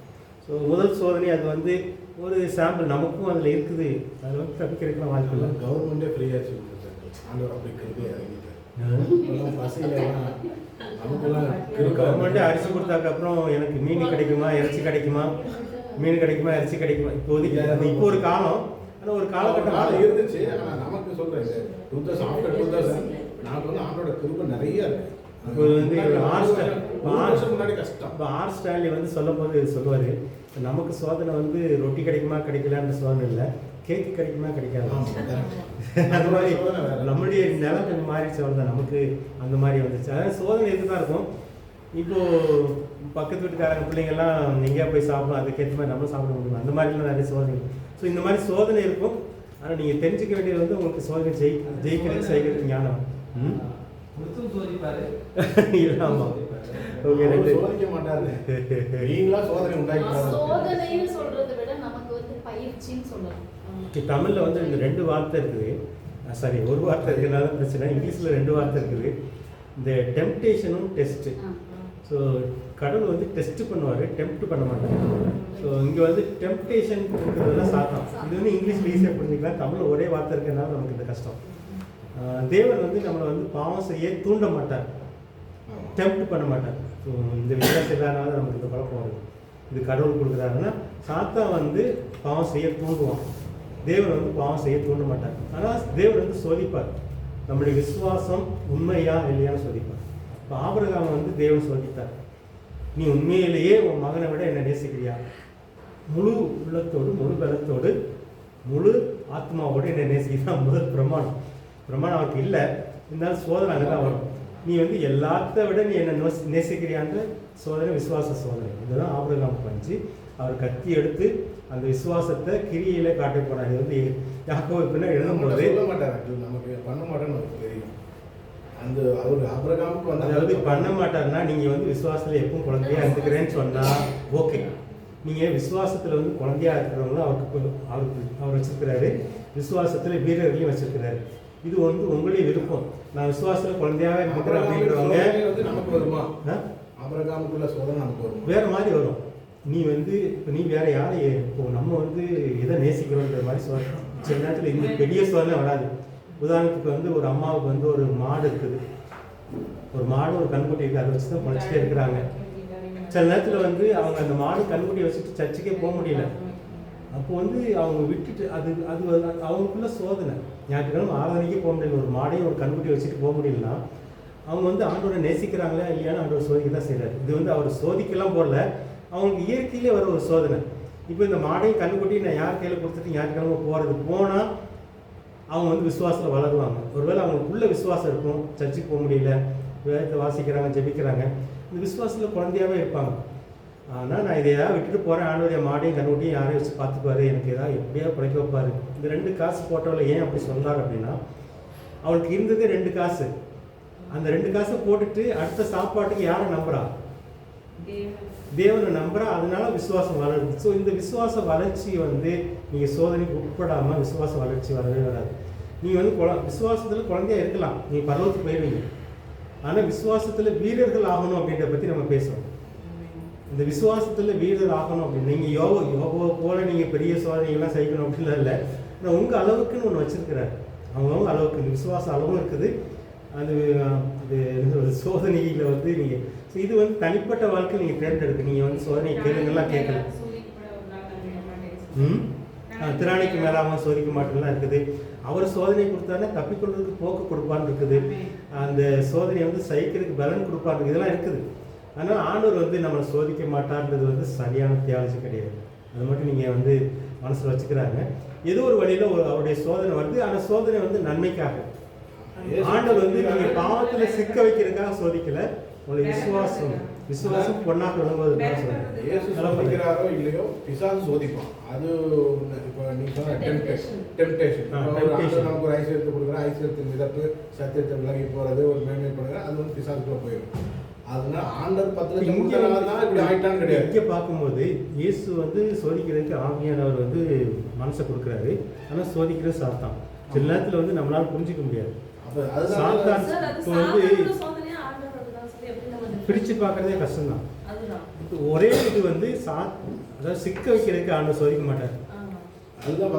ஆண்டோடைய சோதனை அப்படின்னாலே தப்பிக்கொள்றதுக்கு ஒரு போக்கு இருக்கும். ஆனால் நம்ம கடைசி வரைக்கும் இது வந்து ஜீசஸை தான் நம்ம சாம்பிளாக எடுத்துக்கணும். ஏன்னா வந்து அவர் அபிஷேகம் பெறுறதுக்கு முன்னாடி வரைக்கும் குழந்தை, இப்போ நம்மளை கம்பேர் பண்ணும்போது குழந்தை போல விசுவாசத்தோடு இருக்கிற வரைக்கும் நமக்கு சோதனை பெருசாக தெரியாது. நம்புகிறோம், நடக்கும், ஓகே. நெக்ஸ்ட் லெவலுக்கு கால் வைக்கிறது இந்த இளமை அபிஷேகம் பண்ணப்பட்ட பிறகு. அப்போ வந்து நம்ம ஆவியானவர் அந்த அந்த இதை செயல்படுத்தும் போது நமக்கு வந்து சோதனை இல்லை, பயிற்சி. ஒரு சில காரியங்களை வந்து இப்படிதான் உணர்த்த முடியும். அந்த உணர்த்துதல்ல நம்ம கம்ப்ளீட் பண்ணிட்டோம்னா 3rd லெவலுக்கு போயிடும், முதிர்ச்சியான லெவலுக்கு போயிடும். நிறைவு, ஆவியானவர் நிறைவு பெற்றுவோம். அந்த நிறைவு பெறும்போது தான் அடுத்த கட்டம் வரங்கள் ஆக்டிவேட் ஆகும், செயல்படுவோம். பவர்ஸ் அண்ட் மிராக்கிள்ஸ் எல்லாம் வந்து 3rd ஸ்டேஜ். இது ஜீசஸ்க்கு அப்புறம். எனக்கு என்னமோ அப்படி 3 ஸ்டேஜை பிரிக்க முடியுமான்னு தெரியல. இல்ல ஜீசஸ் நான் சொல்றேன். நமக்கு அது பெண்டிகோஸ் டாக்டர் போட்டு அடிச்சிட்டாங்க. செயல்படணும்னா இல்ல நீங்க அப்படியே ஜீசஸ் சாம்பிளா ஜீசஸ் சாம்பிள் தான். இப்போ நம்ம வந்து 2வது ஸ்டேஜ்ல இருக்கோம். நம்ம வரங்கள்ல பெருசா செயல்படல, மிராக்கிள்ஸ் நடக்கல. ஆண்டவர் இவர் வந்து இதெல்லாம் நடக்கிறதுக்கு முன்னாடி இந்த சோதனை இவருக்கு வந்து இது என்னன்னா, இப்போ சாத்தா இங்க சோதிக்கிறான். இது வந்து ஆரம்பம் போயிட்டாரு. இல்லை சொல்ல கேளுங்க, இந்த சோதனை வந்து இவருக்கு ஆரம்பம். 40 நாளோட சோதனை முடியல இவருக்கு. அவனுக்கு இந்த சோதிச்சுட்டு போகும்போது சாத்தா என்ன சொல்லிட்டு போவான் தெரியுமா? அடுத்த வேலையை வரட்டும் பார்த்துக்கிறேன் அப்படின்ற மாதிரி தான் போவோம். இது வந்து அவருக்கு இருக்குது, அவர் சாகுற வரைக்கும் இருக்குது. இதனால முதிர்ச்சியில வந்து நீங்க அந்த ஸ்டேஜ்க்குள்ள போக முடியாது. நீங்க 2வது ஸ்டேஜ்ல தான் நம்ம எல்லாமே பிராக்டீஸ் பண்ணிட்டு இருக்கோம். இந்த பரிசுத்த எனக்கு நம்ம அந்த ஸ்டேஜை பிரிக்க முடியுமான்னு தெரியல. ஆனா சோதனை பலவித இதை மட்டும் நீங்க புரிஞ்சுக்கோங்க. சாத்தானால வர சோதனை, தேவனால வருகிற சோதனை, விசுவாச சோதனை, இச்சையினால வர சோதனை, இந்த 3ஐயும் நீங்க சாத்தான்னா எடுக்கணும், ஆண்டவர் கொடுத்தாருன்னா சகிக்கணும், நம்ம இச்சைன்னா அதையும் நம்ம வந்து சாத்தான் கொடுத்த இல்லாத சோதனை ஆண்டவர் கொடுத்தாருன்னா உங்களுக்கு பயிற்சி.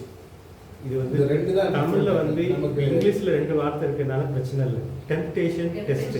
நமக்கு வந்து டெஸ்ட்டுக்கு வந்து நீங்க பயிற்சின்னு எடுப்பீங்களா, ஆமா. எப்படி எடுத்தீங்க பாத்துக்கோங்க. உங்களுக்கு வேற ஒரு வார்த்தை தான் நல்லா இருக்கும். உங்களுக்கு சோதனை பயிற்சி வந்து தான். வார்த்தை வந்து நமக்கு அவருக்கு வந்து பயிற்சி தான் நம்ம கொடுத்தாரு. ஆண்டவர் வர்ற வரைக்குமே இந்த ஒரு இதை கிராஸ் இப்போ பண்ணி தமிழ்ல வந்து வேற வழி இல்லை. நீங்க சோதனைன்ற வார்த்தையை பயன்படுத்தி தான் ஆகணும். நீங்க யாக்கோபுல வந்து 2க்கும் ஒரே வார்த்தை இருக்குது. இப்போ நாங்க அதை வந்து பாவம் செய்ய தூண்ட மாட்டான்னு போட்டிருக்கோம். ஸோ நீங்க சோதனைன்ற வார்த்தையை பயன்படுத்த தப்பு இல்லை, பயிற்சி நடத்திட்டாலும் தப்பு இல்லை. இந்த பயிற்சியுமே விட 3 ஸ்டேஜில் சொல்ல முடியாது. சோதனைங்கிறது ஃபுல் நெகட்டிவான வேர்டு. பயிற்சி அப்படின்னு தமிழ்ல அந்த குழப்பம் இருக்குது. அதனாலதான் அதனாலதான் அந்த ஃபுல் நெகட்டிவ் வேர்டுன்றதால தான் நம்ம ஏத்துக்க முடியல. ஏன்னா ஐயா, படிச்சவனுக்கு பரிச்சை இருக்குயா. பரீட்சை பரீட்சை. கிறிஸ்தவனுக்கு சோதனை உண்டு. சோதனை இல்ல, இல்லைன்னு சொல்லல. சோதனை இல்ல. அது பேர் வந்து பயிற்சி. இவங்களுக்கு அந்த வார்த்தை தான் கொஞ்சம் குழப்புது. அந்த வார்த்தை தான் என்ன, இயேசுக்கு போய் இவ்வளவு நெகட்டிவான வேலை கொடுக்கணுமா, இயேசு மந்திரம் வைப்பா அப்படின்ற மாதிரி. அப்போ பிசாசு மந்திரம் வைக்கலாம், அப்போ இயேசு மந்திரம் வைப்பான்ற பேரும் ஒண்ணா இப்போ வந்து அப்புறம் இன்னொரு பயிற்சி இன்னொரு உதாரணத்துக்கு வாங்க.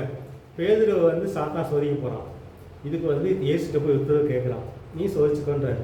இதுக்கு அவர் என்ன சொல்றாருன்னா, சாத்தான் உன்னை சுடகுல புடைக்கிற மாதிரி புடைக்கிறதுக்கு என்கிட்ட கேட்டுக்கிட்டான், உன்னை சோதிக்கிறதுக்கு கேட்டுக்கிட்டான். நானும் ஓகே சொல்லிட்டேன். ஆனால் உன்னுடைய விசுவாசம் ஒழிந்து போகாதபடிக்கு நான் வேண்டிக் கொண்டேன். இப்போ வந்து சோதனையில் வந்து விசுவாச சோதனை அங்கே வருது.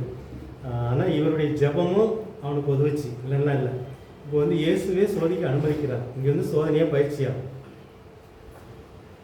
பேதுருக்கு வந்து சோதனையே பயிற்சியா. ஏன்னா அது எனக்கு வந்து அது இன்னும் தமிழ் வார்த்தையில வந்து அது இல்ல ஆண்டவர் கொடுக்குற சோதனை எனக்கு சொன்னீங்களா சார், அதை நம்ம தப்பு வைக்கிறதுக்கு வழி அவருக்கான விசுவாச பயிற்சி. இது வந்து சாத்தான சோதிக்கிறாங்க. ஆனால் இயேசு பெர்மிஷன் கொடுக்குறாரு. ஆமா ஆமா இது ஆனா வந்து தப்பு பண்ணான பேதுருவ பண்ணான். இது சோதனை பேதுருவ பண்ணான். பேதுரு சோதிச்சான். ஆமா அந்த பேதுரு. அந்த இயேசு எனக்கு தெரியாதுன்னு சொன்னது அது. அது வந்து சாத்தானுடைய சோதனை. அது முன்னாடி அது ஏற்கனவே தீர்க்கதரிசனம் சொல்லிட்டாரு அப்படின்னு நினைப்புன்னு சொல்லி, ஏன்னா நடத்தான் ஆகணும். இவர் தான் போய் சண்டை போட்டுறாரு. ஸோ அது ஏற்கனவே சொல்லிட்டாரு. ஆனால் இந்த வேர்டு தான் நமக்கு வந்து ஒரு நெகட்டிவ் ஆஸ்பெக்டில் கொடுக்கணுமா. இப்போ வந்து விசுவாசம், இந்த சாத்தானுக்கு வந்து குறிக்கோள் வந்து நம்ம இயேசு நம்பக்கூடாது. இந்த விசுவாச சோதனை எங்கே வருது அப்படின்னா, கடைசி வரைக்கும் இப்போ நம்ம ஒரு இடத்துல நம்பிக்கை இல்லாமல் இருக்கிறோம். இயேசு எனக்கு செஞ்சதை நான் நம்பி அவரை ஏற்றுக்கிறேன், என்னுடைய ரட்சகராக, என்னுடைய ராஜாவாக, மேசியாவாக ஏற்றுக்கொள்கிறேன். இங்கே தான் அவனுக்கு வந்து பிரச்சனை. நான் இயேசுவை ஏற்றுக்கொண்டேன், இயேசு நம்பி வாழ ஆரம்பிக்கிறேன். இருக்கிறதால இயேசு தான், இயேசு என்னை பார்த்துப்பாரு, இயேசு எனக்கு. ஸோ இது வந்து என் வாழ்க்கை தொடங்குது. இதில் தான் விசுவாச வாழ்க்கை. இப்போ சாத்தான் வந்து எங்கே சோதிக்கிறான்றது, இப்போ நம்ம சாத்தான் சோதனை, பாவ சோதனை மற்றது தான் யோசிக்கிறோம். ஆனால் சாத்தான் மெயினாக எங்கே வரும் அப்படின்னா, இந்த விசுவாசத்துலேருந்து கொண்டு போகணும் வெளியில். நம்ம வந்து பழைய வாழ்க்கைக்கு கொண்டு போகணும் தான். ஸோ அதுக்கு முயற்சி பண்ணிக்கிட்டே இருப்பான். இங்கே வந்து தேவனும் அனுமதிக்கிறார். இது வந்து சிலருக்கு வந்து குழந்தையாகவே இருக்கட்டும், அந்த சின்ன அந்த பேசிக் விசுவாசத்தில் இருந்து போகிறாங்கன்ற மாதிரி. சிலர் வந்து விசுவாசம் வளர்த்தெடுக்கணும்னு சொல்லி அதை தான் ஒன்றாக விளங்க பண்ணுற விசுவாசம்னு சொல்லி வருது. ஸோ இந்த சோதனைக்கு வந்து தேவன் அனுமதிக்கிறார். இந்த விசுவாசம் ஆல்ரெடி பேட்டர்ன் உருவாக்கிட்டாரு. அது அந்த விசுவாசம் முதிர்ச்சியில் நம்ம வரல.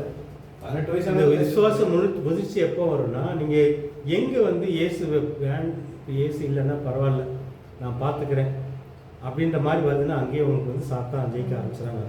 இந்த முதிர்ச்சி அப்படி சொல்ல வரல. இப்போ நான் சோதனையை டிஃபெண்ட் பண்ணிட்டேன். நான் உங்களுக்கு இப்போ வந்து இயேசு மேலே இயேசு நம்பி வாழ ஆரம்பிச்சிட்டேன் நான். இப்போ வந்து சாத்தான் வந்து எங்கே வந்து பிடிக்க, இது வந்து அவன் இதனால தான் பவுல் சொல்கிறாரு, எனக்கு எது வந்தாலும் என்னை பிரிக்க முடியாது, இயேசு விட்டு பிரிக்க முடியாது. மரணமோ வியாதியோ ஆக்சிடெண்ட்டோ எது வந்தாலும், துக்கமோ எது வந்தாலும் என்னை பிரிக்க முடியாதுன்னு ஏன் சொல்கிறாருன்னா, இது முயற்சி வந்து சாத்தானுடைய முயற்சின்றது வந்து இந்த விசுவாசத்து வாழ்க்கையை விட்டு நம்மளை கொண்டு போகணும். ஒன்றும் பழைய வாழ்க்கைக்கு கொண்டு போகணும், இல்லை அவனை நம்பி வாழ வைக்கணும், அல்லது வேற மனுஷனை நம்பி வாழ வைக்கணும். ஸோ இந்த உலகத்தை நம்பி வாழ வைக்கணும், அல்லது வேலையை நம்பி வாழ வைக்கணும். இந்த மாதிரி நிறையெல்லாம் இருக்குது. பல விதத்தில் வரும் இந்த சோதனை. ஸோ இந்த இதுக்கு முன்னாடி உள்ள காலகட்டம் பார்த்தீங்கன்னா, இது வந்து ஆவியானவர் உணர்த்தினது, பர்சனலாக சொல்லுங்கள். இதுக்கு முன்னாடி உள்ள காலகட்டம் போய் அப்பா அம்மா அந்த ஸ்டேஜ், தாத்தா பாட்டி இவங்கெல்லாம் வந்து ஒரு விரல் விட்டு எண்ணக்கூடியவங்க தான் இந்த ஆவியானவரை பற்றி தெரிஞ்சுக்கிட்டு அவரோட ஒன்றி வாழ்ந்தவங்க நிறைய பேர் இருக்காங்க. ஒரு சிலர் தான் அற்புத அடையாளம் செஞ்சுருக்கிறாங்க. ஆனால் பெரும்பாலான எத்தனையோ பேர் நமக்கு தெரிஞ்ச கிறிஸ்தவர்களே இறந்து போயிருக்காங்க. அவங்க அத்தனை பேர் நரகத்துக்கு போயிருப்பாங்கன்னு சொல்ல முடியாது எல்லாருமே. ஏன்னா அவங்களோட புரிதலில் வந்து இவ்வளோதான் இயேசு அப்படிங்கிறது அவங்களோட புரிதல். ஆனால் இந்த ஜென்ரேஷன் வந்து நம்ம இந்த 2வது ஸ்டேஜ்னு சொல்றோம்ல, ஆவியானவரை பற்றி இப்போ எல்லாத்துக்குமே ஒரு விழிப்பு வந்துருச்சு. பெரும்பாலும் நம்ம ஆரம்பத்தில் கேட்ட சத்தியத்துக்கு இப்போ கேட்கறதுக்கு இல்லை. அப்போ விழிப்பு வந்து நம்ம இதில் தான் இப்போ நம்ம இப்போ பயிற்சியில் இருக்கோம். நம்ம வந்து ஃபுல்லாக எல்லாம் ப்ராக்டிஸ் பண்ணிட்டு இருக்கோம். அவரோட இதுக்குள்ள எப்படி போகிறது, அடுத்த ஸ்டேஜுக்கு எப்படி பண்ணுறதுன்னு சொல்லி அந்த ப்ராக்டிஸ்லேயே தான் நம்ம ஜென்ரேஷன் ஓடும். ஆனால் இனி வர நமக்கு குழந்தைங்க அவங்க குழந்தைங்க அப்படின்னு பார்க்கும்போது ஆண்டவர் சொன்ன அந்த 4 அதிசயங்கள் எங்கே பார்த்தாலும் அதிசயம் அற்புதம் வரங்கள்லாம் அப்படி நாளுக்கு நாள் செயல்படும். இப்போ இந்த சபையில் இப்படி நடந்துச்சுன்னா அந்த சபையில் இன்னொரு 10 அதிசயம் நடக்கும். அந்த மாதிரி ஜென்ரேஷன் வரும். அப்போ தான் வந்து இந்த ஆண்டவர் சொல்ற மெச்சூரிட்டியான ஒரு பீரியட் வரும். இந்த மாதிரி வந்து ராஜ்யத்தின் புத்திரர்கள் அங்க வெளிப்படும் போது தான் ஆண்டவரோட வருகையே வரும். ஏன்னா இந்த மாதிரி மென்டாலிட்டில நம்ம இது வந்து நீங்க உலகத்தின் காலங்களை வந்து நீங்க அப்படி பிரிச்சு பாக்குறீங்க. என்ன பொறுத்தவரை வந்து விசுவாசத்துல முதிர்ச்சியானவங்க இயேசு பிறக்கிறதுக்கு முன்னாடி இருந்திருக்கிறாங்க. அதுதான் ஒரு சில அதாவது முதிர்ச்சியை பத்தி பேசும்போது நம்ம காலகட்டங்களை பிரிச்சு பார்க்கறது வந்து தவறு. யோபு பாத்தீங்கன்னா விசுவாசத்துல விசுவாசத்துல டாப். இது ஏன் இது வந்து யோபு புஸ்தகம் தான் முதல்ல எழுதியிருப்பாங்கன்றாங்க வேதத்திலேயே வந்து. ஏன் அதை எழுதுறாரு அப்படின்னா சாத்தானுடைய வேலை வந்து அங்கேயே ஆரம்பிச்சது. நம்ம நினைக்க இப்போ நீங்க சொல்ற ஸ்டேஜ் வேற, நான் அதுக்குள்ள வரவே விரும்பல. இது வந்து அந்த ஸ்டேஜ் வேற இந்த ஸ்டேஜ் வேற. நீங்க வந்து இப்போ உள்ள காலகட்டத்தை அப்படியெல்லாம் பிரிச்சு பார்க்க முடியாது. சோதனை வந்து அந்த காலத்துல இருந்து இப்போ ஆதாமில் இருந்து சோதனை. அப்போ ஆதாமுக்கு வந்த சோதனை இப்போ இயேசுக்கு வருது. ஆதாமுக்கு வந்த சோதனை நமக்கு வரும். இந்த சோதனைகள் வந்து 3 இப்போ இந்த 3 முக்கியப்படுத்துறது. இங்கே வந்து இயேசுக்கு வந்து 3 மட்டும் ஏன் முக்கியப்படுத்துறாங்கன்னா உங்களுக்கு சாப்பாடு சம்மந்தமாக சோதனை வரும், அனுதின வாழ்க்கை சம்மந்தமாக சோதனை வரும். இதில் வந்து அந்த காலத்தில் வந்துச்சு இந்த காலத்தில் வராங்கன்னு சொல்ல முடியாது. அந்த காலத்தில் சாப்பாடு கஷ்டப்பட்டாங்க. இன்னைக்கும் உலகத்தில் இந்தியாவில் 40% ஒரு நேரம் சாப்பாடு கூட கஷ்டப்படுறவங்க இருக்கிறாங்க. ஸோ அவங்கள விசுவாசத்தில் வந்தாங்கன்னு இப்போ நம்மளை மட்டும் யோசிக்கக்கூடாதுங்க. இப்போ இவங்களுக்கு வந்து முயற்சி வந்து இயேசு இந்த பூமிக்கு வருவார். இப்போ நீங்கள் அந்த தியானங்களை இந்த தியானத்தை நான் கேட்டிருக்கிறேன். நான் அதுக்குள்ளே போக விரும்பலை. இது வந்து நீங்கள் முதிர்ச்சின்னு சொல்கிறது வேறு. நான் தனிப்பட்ட வாழ்க்கையில் விசுவாச வாழ்க்கையை பற்றி பேசுகிறேன். நீங்கள் வந்து ஒரு காலகட்டத்தை பற்றி பேசுகிறீங்க. இந்த காலகட்டத்துக்கு நான் போக வேண்டாம். அது டாபிக் விட்டு மாறி இப்போ சோதனையில் நான் வந்து குழந்தையா இருக்கலாம், நான் வந்து வாலிபன் ஆகலாம், நான் வந்து முதிர்ச்சி அடையலாம். இதைத்தான் நான் பேசுகிறேன். நீங்கள் அதுக்குள்ளே வந்தீங்கன்னா நல்லாயிருக்கும். நீங்கள் வந்து உலக பிரகாரமான ஒரு காலகட்டம் ஒரு 200 வருஷத்துக்கு முன்னாடி இப்படி இருந்துச்சு, இன்னும் இந்த ஒரு 500 வருஷம் இப்படி இந்த காலகட்டத்தில் நான் போகலை. என்னை பொறுத்தவரை ஆதாமுக்கு வந்த சோதனை ஒன்று தான், இயேசுக்கு வந்த சோதனை ஒன்று தான், எனக்கு வருகிற சோதனை ஒன்று தான். ஸோ தனிப்பட்ட வாழ்க்கையில் வருகிற சோதனையை நீங்கள் குழந்தையாகவே இருந்துக்க போகிறீங்களா, இல்லை சோதனையை ஏற்றுக்கொண்டு சோதனையை சகிச்சோ சோதனையை ஜெயிச்சோ நீங்கள் வந்து சோதனையில் வளர விரும்புகிறீங்களா? இதுதான் கேள்வி. இந்த சோதனை தான் இப்போ நீங்கள் சோதனைன்னு சொல்கிறீங்க இல்லையா, இது கரெக்டு தான். இப்போ அந்த காலத்துல இருக்கு. இது எதுக்கு நோக்கி நம்ம முன்னெடுத்து நீங்கள் சோதனைன்றீங்க, நம்ம டெஸ்ட்டுன்னு சொல்கிறோம், அவ்வளோதான். சோதனைனா அது வந்து தமிழில் வந்து ஒரே வார்த்தை தான் இருக்குது. நீங்கள் வந்து பயிற்சி அல்லது பரீட்சைன்னு எடுத்துக்கலாம். ஆனால் பெரிய வித்தியாசம் இல்லை. பரீட்சைக்கும் சோதனைக்கும் இந்த வித்தியாசம் இல்லை. ஆமாம், அது இங்கிலீஷ்லேயே பேசிடலாம். டெஸ்ட், இந்த டெஸ்ட் காலத்தில் நம்ம எதை நோக்கி நகர்த்துது அப்படின்னா ஒரு மெச்சூரிட்டி. இது வந்து தனிப்பட்ட வாழ்க்கையில் இப்போ எனக்கு வந்து எனக்கு வந்து ஒரு 12 வயசு 30 வயசு வரைக்கும் எனக்கு வேற ஒரு சோதனை இருந்திருக்கும். அதில் நான் எப்படி இருந்தேன்றது வேறு. அப்போ நான் கிறிஸ்துக்குள்ளே இருந்தேனா இல்லையா அது வேறு. கிறிஸ்துக்குள்ளே வந்ததுக்கப்புறம் தான் நம்ம இதை பேசுகிறோம். ஸோ ஒருவேளை நான் கிறிஸ்துக்குள்ளே வந்ததுக்கப்புறம் நான் 18 வயசில் ஆண்டவர் ஏற்றுக்கொண்டேன். 18 வயசு 30 வயசு வரைக்கும் என்னுடைய சோதனையில் நான் எப்படி இருந்தேன். அப்புறம் ஊழியத்துக்கு வந்துட்டேன் நான். அது ஒரு ஸ்டேஜ், அப்படி வேணால் பிடிக்கலாம். நான் வந்து ஊழியத்துக்கு வந்ததுக்கப்புறம் எனக்கு வந்த சோதனையில் நான் எப்படி இருக்கேன் ஊழியத்தின் சம்மந்தமாக. ஸோ இந்த மாதிரி வேணால் பிரித்து பார்க்கலாம். ஆனால் உலக பிரகாரமாக நீங்கள் வந்து ஒரு 7 வருஷத்துக்கு முன்னாடி அதை இயேசு வந்து வரப்போகிற காலத்தில் எல்லாம் முதிர்ச்சி ஆயிடும். இது வந்து நீங்கள் இந்த இம்மோராட்டிலி அந்த இதுக்குள்ளே வரீங்க, நான் அதுக்குள்ளே போகிறோம். அது வந்து தனியாக பேசலாம். அது இப்போதைக்கு நம்ம இங்கே பேசுகிறோம்னா அதனால அந்த அது இன்னைக்கு நமக்கு இருக்கு உலகத்தில் இருக்க தனிப்பட்ட வாழ்க்கையில் விசுவாச சோதனை வந்து உங்களுக்கு ஒவ்வொரு காலகட்டத்திலும் வரும். இது வந்து இயேசுக்கு ஆரம்பித்தது. இவர் மரணம் வரைக்கும் இப்போ சிலுவையில் தொங்குறாரு. அங்கே 2 பேரை பேச வைக்கலாம் சாத்தான். நீ உண்மையிலே கடவுளுடைய மகன்னா கீழே இறங்கிவா பார்க்கலாம். இது நமக்கு சொல்கிறோம். அதுதான் சொல்ல வந்தது. இப்போ இயேசுக்கு வந்து நீ மேலேருந்து குதி, அவங்க தாங்குவாங்க, இந்த கல் அப்பமாக்கி சாப்பிடு, இது உலகம். இதே சோதனை தான் நமக்கு வேற வடிவில் இருக்கு. நமக்கு இதுவும் நமக்கு டெஸ்ட் தான். ஆண்டவருக்கு வந்து என்ன இல்லை வேண்டாம், நீ வந்து அது இல்லை வேண்டாம் நீ ஏன் கேட்குறேன்றதுனால நம்ம இவ்வளோ பேசுகிறோம். ஆனால் இருக்கு நீங்கள் ஒத்திட்டீங்கன்னா அதுக்கு தேவையானது ஞானம்.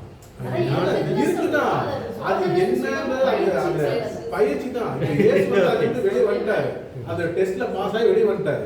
நீங்க தமிழ் வார்த்தையிலே நிக்கிறீங்க. நம்ம என்ன சொல்றோம்னா அந்த டெஸ்ட்ல வார்த்தை முக்கியம் இல்லை, நமக்கு வந்து இந்த கான்செப்ட் முக்கியம். அதுல இருந்து வெளியே உலக ஆசை. நம்ம வந்து என்ன சொல்றேன்னா உனக்கு மாம்ச இச்சையின் சோதனையா அல்லது உன்னை வந்து பாவம் செய்யறது தூண்டுகிற சாத்தானின் சோதனையா சொன்னாலும் அதே சோதனை நமக்கும் இருக்கு.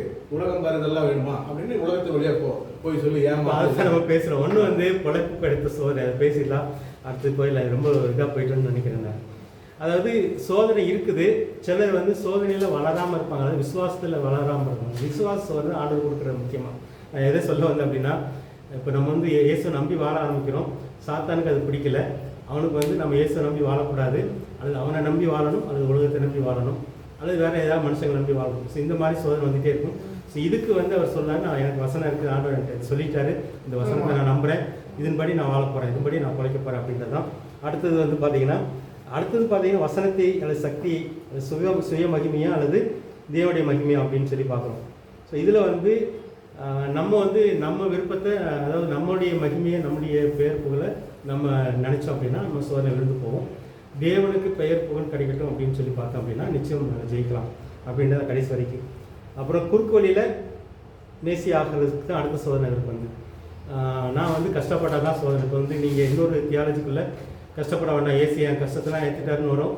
ஆனால் இயேசு கூட பாடுபட்டால் தான் இயேசு கூட நமக்கு மகிமையில் பங்கு. ஸோ இது வந்து இயேசு கூட சேர்ந்து படுகிற பாடுகள் இருக்குது. ஸோ அது வந்து அந்த வழியில் போனால் தான் எனக்கு வந்து பெயர் புகழ். எந்த பாதையை அவங்க தேர்ந்தெடுத்துக்க வேண்டிய என்னது, எந்த விசுவாச வாழ்க்கை அவங்களுக்கு தேவையோ அதை எடுத்துக்கலாம். நமக்கு நிறைய வார்த்தைகள் இருக்குது. என்னோட சேர்ந்து பாடுபடுன்னு ஒருத்தவங்க சொன்னாங்க, அது எனக்கு தானா அவங்க எடுத்துக்கலாம். என்னோட நோக்கம் எளிமையாக இருக்கு, என் முடித்து செய்யுங்கிறது அதை எடுத்துக்கலாம். அவங்க இங்கே தான் நம்ம தியாலஜியில் வித்தியாசப்படுறோம். ஆனால் இது வந்து தனிப்பட்ட வாழ்க்கையில் வந்து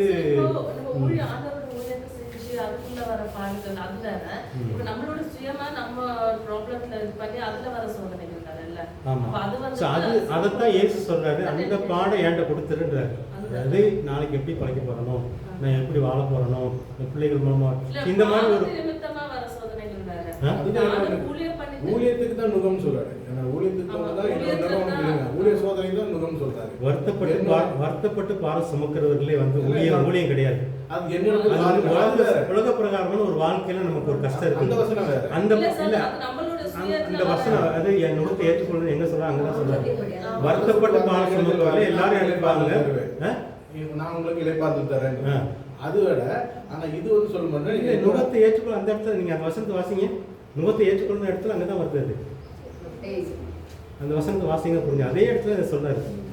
வருத்தப்பட்டு பாரு, நம்ம என்ன பாரத்தை சுமக்க போறோம்?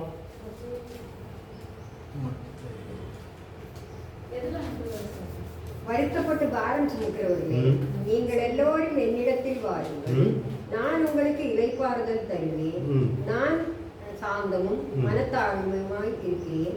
என் நுகத்தை உங்கள் மேல் ஏற்றுக்கொண்டு என்னிடத்தில் கற்றுக்கொள்ளுங்கள், அப்பொழுது உங்கள் ஆத்துமாக்களுக்கு இளைப்பாறுதல் கிடைக்கும். இதுக்குள்ள எல்லாம் அடங்கிச்சு. என்ன அடங்கிச்சு அப்படின்னா, நம்ம சுமக்கிற பாரம் அந்த அவருடைய நுகம்தான் அவருக்காக வாழ்றது. அவருக்காக வாழ்றதுல ஒளியும் இருக்குது, வாழ்க்கையும் இருக்குது. இயேசுக்காக வாழும்போது பாடுகள் இருக்குது. அதை நம்ம வெளில நின்று பேசணும். இயேசுக்காக அது உலகத்தினாலே நம்ம பாடுதான். ஆண்டவர் ராஜ்யம் வர வர நம்ம சண்டை 1000 வருஷம் அரசாட்சி வர வர நம்ம. பட் இப்போ இயேசு கூட சேர்ந்து பாடுபடுறதுன்னா என்ன பாடுபட போறோம்? கிறிஸ்டின் ஆகிட்ட இப்போ நீ சொல்றீங்க, நீங்க என்ன சொல்றீங்கன்னா அந்த பாடம் எனக்கு வேணும். சிலர் வந்து உனக்கு அந்த பாடு வேணா எடுத்துக்கோ, சார் பாடு வேணா விட்டுருங்க. இதுல வந்து நம்ம சின்ன தியாலஜியில் வந்து கொஞ்சம் வித்தியாசப்படுறது நம்ம தனியாக பேசலாம். நம்ம கிளாஸில் பேசும்போது கொஞ்சம் குழப்பம், இது நம்ம தனியாக பேசலாம். இப்போ வந்து ஒரு தியாலஜி என்ன சொல்றாங்க அப்படின்னா, நீ இயேசு உன் பாடெல்லாம் சுமந்துட்டாரு, நீ சுமக்க வேண்டாம் அப்படின்ற மாதிரி. இயேசு எல்லாம் சிலுவையெல்லாம் சுமந்து தீர்த்துட்டாரு, நீ சுமக்க வேண்டான்றது. ஆனால்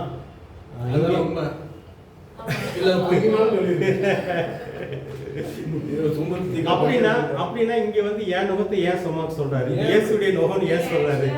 என்னோட நுகம் உங்களுக்கு லெகுவா இருக்கு. இந்த வசனத்துல நான் காணிக்கிறேன், என்னோட நுகம் லெகுவா இருக்குன்னு இருக்கு. இப்போ ஏன் வந்து நமக்கு பிரச்சனை வருதுன்னா, இன்னும் ஆண்டோட ராஜ்யம் பூமியில கட்டப்படல, அதை நோக்கி நகர்ந்துட்டு இருக்கோம். அதனால பிசாசு நமக்கு பிரச்சனை கொடுக்கும். தேவனுடைய ராஜ்யத்தை வந்து பூமியில கட்ட போறது கிடையாது. தேவனுடைய ராஜ்யம் நமக்குள்ள வந்துருச்சு. இந்த ராஜ்யம் பாக்குற மாதிரி வரும். தேவ ராஜ்யத்தை புரியுற விதமா இருக்குது நமக்கு. நமக்கு இந்த தியாலஜி வித்தியாசம் இருக்கிறனால இந்த கிளாஸ் ஆகிட்டே இருக்குது. 1000 வருஷம் அரசாட்சியை பத்தி நான் சொல்லிட்டேன், அது தனியா பேசலாம். நம்ம 3 பேரும் சேர்ந்து பேசலாம். வேற யாரும் பேச வராங்க அன்னைக்கு பேசலாம். இதை பத்தி நான் கேட்டிருக்கேன். நான் அதை பத்தி நானும் தியானிக்கிறேன். ஆனா அது வந்து வேற பாடு இருக்கா இல்லையா, இல்லையா, ராஜ்யம்னா என்ன, அதெல்லாம் நம்ம தெரிய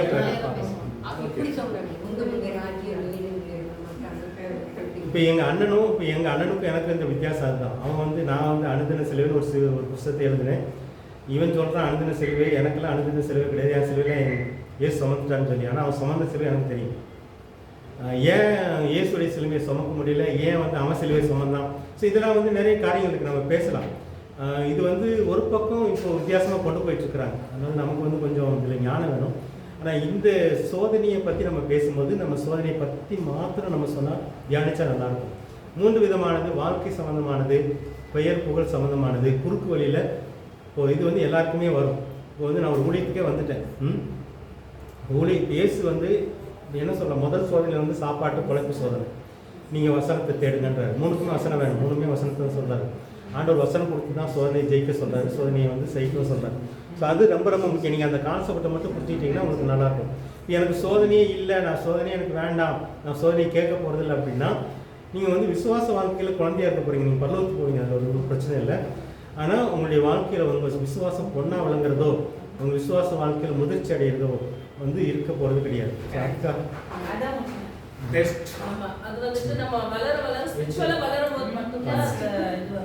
இதுதான் நான் வந்து கற்றுக்கொண்ட சத்தியம். இது நான் உங்கள்கிட்ட சொல்கிறேன். ஓகே,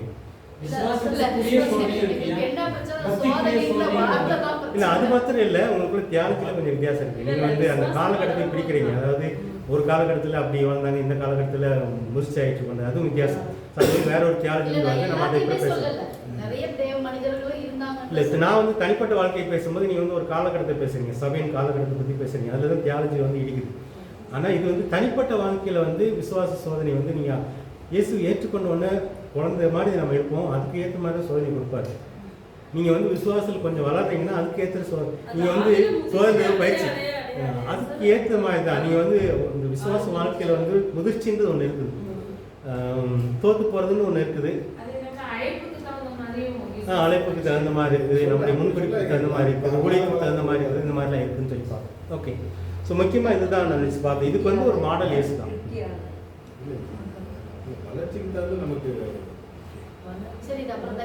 அது நம்ம தனியாக பேசலாம். ஒன்று வந்து அனுதின வாழ்க்கை சம்பந்தமான சோதனை, இதுலேயே நமக்கு தேவை ஞானம் வேணும். 2வது வந்து தேவனுடைய வல்லமையை, தேவனுடைய சக்தியை சுய மகிமைக்காக பயன்படுத்தக்கூடாது. 3வது வந்து குறுக்கு வழியில் நம்ம பெயர் புகழ் சம்பாதிக்கக்கூடாது. ஸோ இந்த மாதிரி சோதனை வந்து எல்லாருக்குமே வரும். இப்போ ஆதாம் ஏவாளுக்கு வந்து அது அந்த பழத்தை பார்க்குறதுக்கு கவர்ச்சியாக இருந்துச்சு, அதை சாப்பிட்டா நல்லாயிருக்கும், கண் தெளிவாகவும் நம்மளும் தேவனை போகலாம். இதுக்குள்ளே இது எல்லாமே அதுக்குள்ளே அடங்கிடுது. ஸோ இது ஒரு பேட்டர்ன் ஆஃப் டெஸ்டிங், டெம்ப்டிங். நீங்கள் வந்து இதில் டெஸ்டிங் மட்டும் சொல்லலாம், சாத்தா வந்துட்டான்னா அது வந்து டெம்ப்டிங் சேர்ந்துடும். இப்போ வந்து ஆதாம் ஏவாளை சோதிச்சது வந்து சாத்தான். ஸோ அங்கே டெம்ப்டேஷனே இருந்துச்சு. இதனால தான் நீங்கள் இந்த வார்த்தையை பிரித்து பார்க்க முடியுமான்றது எனக்கு கேள்வி. இப்போ இயேசுக்கு வந்து டெம்ப்டேஷன் இருக்குது, டெஸ்டிங் இருக்குது. ஆவியானவர் டெஸ்ட் பண்ண அனுப்புகிறாரு, ஆனால் சாத்தா வந்து டெம்ப்ட் பண்ணுறான். எப்படியே விழ வைக்கணும், எப்படியாவது சோதனையில் வந்து வீழ்த்தணுன்றது தான் டெம்ப்டேஷன். ஸோ அதனால் வந்து இதை ரொம்ப பிரித்து வார்த்தையெல்லாம் பிரித்து நீங்கள் பார்க்க முடியுமான்னு சொல்ல முடியாது. ஸோ இந்த மாதிரியெல்லாம் இருக்குதுன்னு பார்த்துக்கோங்க. ஸோ இது வந்து சோதனையை ஜெயிச்சார் அப்படின்னு சொல்லி பார்க்குறோம். ஸோ இதனால் வந்து குவாலிஃபை ஆகுறாரு, வந்து கடைசியாக மனுஷனை வந்து ஜெயிக்க இவருடைய வெற்றிக்குள்ளே நம்ம நிற்க முடியும்னு சொல்லி, இவரை போல் இவருக்குள்ளே இருந்தோம் அப்படின்னா நம்மளால் ஜெயிக்க முடியுன்றதான் இது. அப்புறம் கலிலேயா பகுதி ஊழியம், அதில் 12 சீசர்களை வந்து அவர் தேர்ந்தெடுக்கிறார். சீசர்களை தேர்ந்தெடுக்கிறதுக்கு முன்னாடி ஹோல் நைட்டு வந்து ஜெபம் பண்ணுறான்னு சொல்லி பார்த்தோம். அதில் வந்து ஒருத்தன் வந்து பழுதாக போயிட்டான், ஆனால் அது தெரிஞ்சே தேர்ந்தெடுக்கிறார். ஏன் தேர்ந்தெடுத்தார்?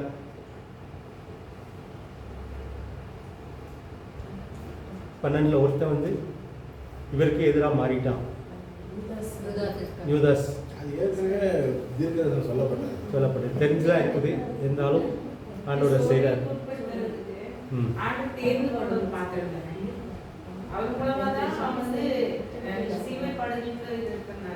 ஓகே, அவருக்கு தெரிஞ்சதான் சரி. ஆமாம் ஆமாம், அவர் தெரிஞ்சதான் செய்கிறாரு. ஆனால் அதாவது வேத வசனத்தில் அவனை பற்றி எழுதியிருக்குது, யூதாஸை பற்றி எழுதியிருக்குது. அந்த வேத வசனம் நிறைவேறத்தக்கதாக அப்படின்றதெல்லாம் இருக்கும். அதனால் அதே இயேசுக்கு அதெல்லாம் தெரியும். ஆனால் யூதாஸுக்கு வந்தது வந்து ரியல் டெஸ்ட்னு சொல்லி பார்க்குறோம். அப்புறம் அந்த 12 பேரில் 3 பேர் ரொம்ப க்ளோஸாக இருந்தாங்க, 3 பேர் ஒருத்தர். ஸோ இதெல்லாம் வந்து 12 சீசர்கள் பற்றி நம்ம ஏற்கனவே பார்த்துட்டோம். ஸோ முதல்ல கலிலேயா பகுதியில் ஊழியக்காரங்க, அதில் வந்து கிட்டத்தட்ட ஒரு 5-6 பேர் வந்து ஒரே ஊர்க்காரங்க. பேதுரு, அந்திரேயா, அப்புறம் யோவான், யாக்கோபு, இந்த மாதிரியெல்லாம் அவங்களாம் எல்லாருமே வந்து 12 பேருமே யூதர்கள் அப்படின்னு சொல்லி பார்க்குறோம். ஆனால் கலிலேயா பகுதியை சேர்ந்தவங்க தான் அதிகமானவங்க. அப்புறம் யூதேயா சமாரியா பகுதி ஊழியம் இதெல்லாம் நம்ம வந்து காஸ்பல் பார்க்கும்போது ஓரளவுக்கு பார்த்துட்டோம். ஆனால் உள்ள டீட்டெயிலெலாம் போகலை. அப்புறம் எருசலேம் நகரில் வந்து கடைசி 7 நாட்கள் ஊழியம், 7 அல்லது 8 நாட்கள் சொல்லி பார்க்குறோம். இது நம்ம ஏற்கனவே பார்த்துக்கோம். யோவானில் பார்த்தீங்கன்னா யோவான் வந்து ரொம்ப டீட்டெயிலாக எழுதுவார். அது குருத்தோலை ஞாயிறில் ஆரம்பித்து உயிர்த்தெழுந்த ஞாயிறு வரைக்கும் அந்த 7 நாள் 8 நாள் ஊழியம்னு சொல்லி பார்த்தோம்.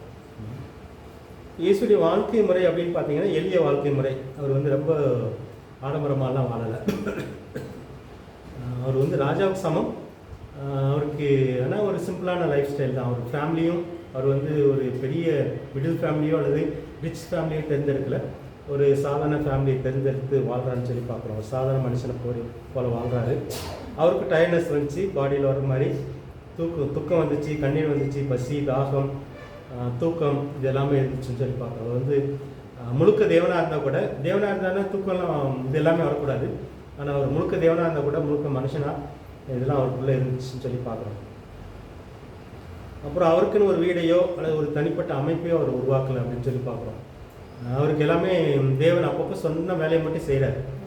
அதனால் வந்து அவருக்குன்னு ஒரு அமைப்பு அல்லது தனி திட்டங்கள்லாம் வச்சு செயல்படணும்னு சொல்லி பார்க்குறோம்.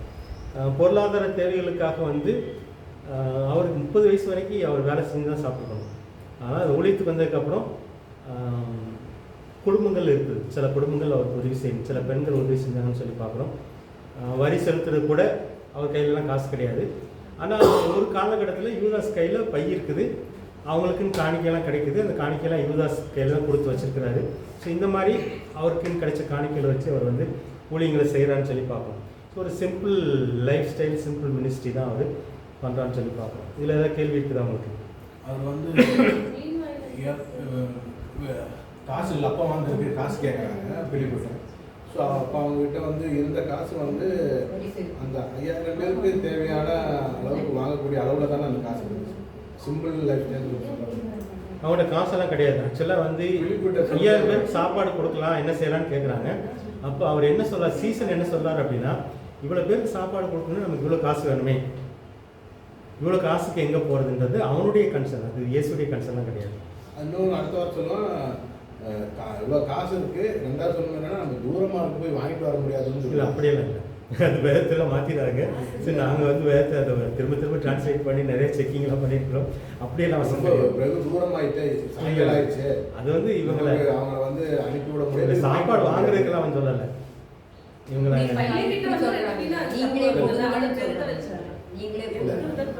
நீங்களே கொடுங்க. இவர் என்ன செய்ய போறான்னு தெரிஞ்சே சோதிக்கிறாரு. அவங்கள சோதிச்சிருக்காரு. அவர் செய்யறது நீங்களும் செய்யணும்னு சொல்லியிருக்காங்க. இப்போ டேடிக்கு வந்து அதில் ஒரு சந்தேகம், அவன் கையில் காசு இருந்துச்சு. இல்லை காசு அப்படியெல்லாம் இல்லை, காசு வச்சு காசு இருந்துச்சு. இல்லை இதெல்லாம் வந்து எக்ஸ்ட்ரா. ஐயோ, இந்த செல்ஃபி உபதேசம் இந்த அளவுக்கு போதும், எனக்கு கஷ்டமா இருக்கு. இல்லை செல்ஃபி இல்லை, கையில் எவ்வளோ காசு இருந்துச்சுன்னு சொல்லுவாங்க. இல்லை இது நாங்கள் டிரான்ஸ்லேட் பண்ணதுனால சொல்கிறேன், நான் பல மொழியில் செக் பண்ணேன். அப்படியெல்லாம் அவசரமே கிடையாது. அதுதான் சொன்னேன் காசு. அதாவது நாங்கள் இதை டிரான்ஸ்லேட் பண்ணும்போது எப்படி பண்ணியிருப்போம்னா, இது காசு கணக்கு போட்டோம் அப்படின்னா மக்கள் புரிய முடியாதுன்ட்டு, இத்தனை பேருக்கு சாப்பாடு போடணும்னா ஒருத்தன் ஒரு வருஷம் வேலை செய்யணும். ஒரு வருஷம் வேலை செஞ்சு சம்பாதிச்சா கூட இத்தனை பேருக்கு எங்களால் சாப்பாடு கொடுக்க முடியாதுன்னு சொல்லி அவன் காசை கணக்கு பார்க்கறது அவன். ஆனால் இயேசு வந்து காசை பார்த்தெல்லாம் அங்கே வாங்கிட்டுலாம் சொல்லணும். இல்லை சொல்லுவாரு, சொல்லுவார்ல. இல்லை, நீங்கள் நல்லா நாங்கள் திரும்ப அது மேலோட்டமாக வேதத்தை வாசிச்சிங்கன்னா அவங்களுக்கு இந்த குழப்பம்லாம் வரும். அது போய் வாங்கிட்டு வாங்கன்னு வருது. இப்போதான் காசு இவ்வளோதான் இருக்குது, பத்தாது, வாங்க போனாலும் தூரம். இல்லை அப்படியெல்லாம் கிடையாது, அப்படியெல்லாம் அவசரம் கிடையாது. அப்படி ஒரு இன்டர்பிரேஷன் நீங்கள் வேணா அப்புறமா தேடி வாசிங்க, இப்போ நேரம் ஆயிடும்னு நினைக்கிறேன். அப்புறம் போட்டில் எல்லாம் போனார், கப்பலில் போனார், ஓய்வு எடுக்க போனார். இந்த அதிசயம் நடந்துச்சு. போட்டெல்லாம் அவருக்கெல்லாம் போட்டு கிடையாது, பேதருக்கு போட்டு இருந்துச்சு, மற்ற சீசர்களுக்கெல்லாம் போட்டு இருந்துச்சு. சரி, ஓகே. முதல்ல பேதருடைய போட்டில் தான் அவர் வாடகைக்கு இருக்குல்ல, நான் ப்ரெசன்ட் மேனேஜ்மெண்ட் கேட்குறாரு. ஸோ இந்த மாதிரி தான் இருந்துச்சு. அவர் வந்து ஆமாம், அப்போல்லாம் அவர் கையில் காசு இருந்துச்சுன்னா, இப்போ யூதாஸ் இருந்திருப்பானோ அல்லது ஸ்பிரிச்சுவல் மீனிங்லாம் இருக்க மாதிரி தெரியும். ஆனால் இவருக்கு வந்து ஒரு இதாக தெரியுது, அந்த மீன் வந்து காசை விழுங்கியிருக்கணும், அந்த மீன் வாயில் வந்து காசு இருக்குது, அது வந்து நமக்கு வரிக்கு செலுத்துறதுக்கு போதுமானதாக இருக்குன்றது தான் அது.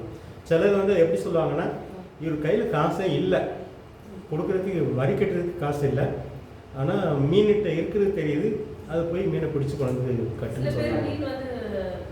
விசுவாசிங்க அந்த மாதிரி ஒரு ஸ்பிரிச்சுவல் மீனிங் வந்து அதில் தேவையில்லைன்னு நினைக்கிறேன்.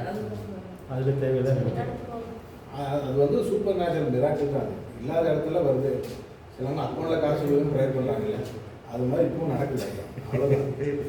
ஓகே ஓகே, நம்ம அந்த தியாலஜிக்குள்ளே போக வேண்டாம். ஆனால் இயேசு வந்து ஒரு சிம்பிள் வந்து அவருக்கு தெரியும், சிம்பிள் லைஃப் ஸ்டைல் தான் இருந்தார். பெரிய நினச்சா அவரால் முடிஞ்சிருக்கும்.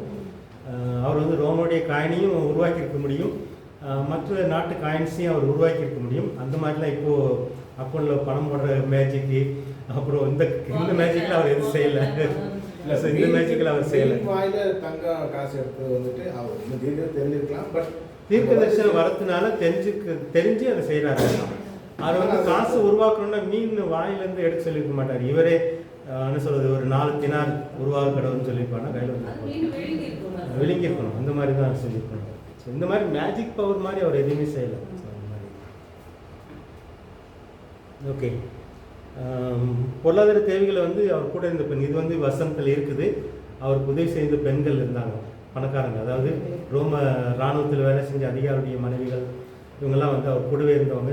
நிறைய பெண்கள் வந்து குறிப்பாக அதில் வந்து மார்க்குடைய அம்மாவும் அதில் இருந்திருப்பாங்க. இவங்கெல்லாம் வந்து இவங்க வசதியானவங்க. இவங்கெல்லாம் வந்து இந்த சீசர் இயேசுக்கு மட்டும் இல்லை, இயேசுடைய சீசர்கள் வேலையை விட்டுட்டு வந்துட்டாங்க, மீன் பிடிக்கிற வேலையெல்லாம் விட்டுட்டு வந்துட்டாங்க. இவங்களுக்கு பண உதவிகள் செய்கிறது, சாப்பாடு கொடுக்குறது, எல்லாமே செய்கிறாங்க. ஸோ இந்த மாதிரி உதவிகள் செஞ்சவங்க தான் பொருளாதார உதவிகளுக்கு வந்து சந்தித்தவங்கன்னு சொல்லியிருக்காங்க. ஸோ இது அவருடைய வாழ்க்கை முறை. இயேசுடைய போதனைகள் நிறைய இருக்குது. குறிப்பாக ஒரு சில போதனைகள் மட்டும் நம்ம போட்டிருக்கோம். நீங்கள் டீட்டெயிலாக வேணும்னா அந்த புக்கில் அவ்வளோ இருக்காது, நாங்கள் தனியாக படித்தா தான் நல்லாயிருக்கும். இந்த போதனைகள் வந்து 4 புக்கில் இருக்கிறதுனால நம்ம சுருக்கமாக மட்டும் பார்க்கலாம்.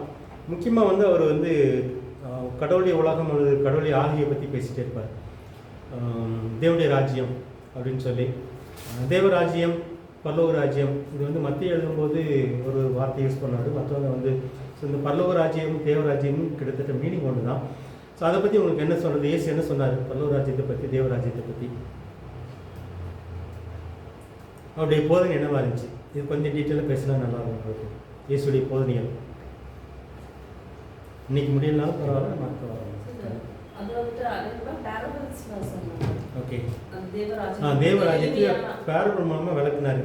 ஏதோ 2-3 பேரபிள் சொல்ல முடியுமா? ஓகே,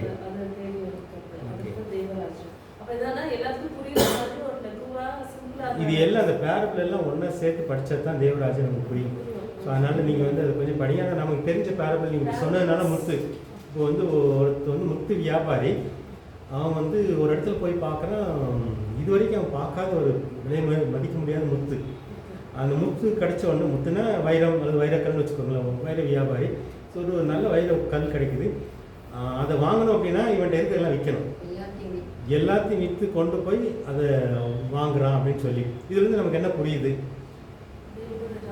தேவனுடைய ராஜ்யம் அதுக்கு நிகராக ஒன்றும் இல்லை. இந்த தேவனுடைய ராஜ்யத்துக்கு நிகராக நீங்கள் எதையும் கம்பேர் பண்ண முடியாது.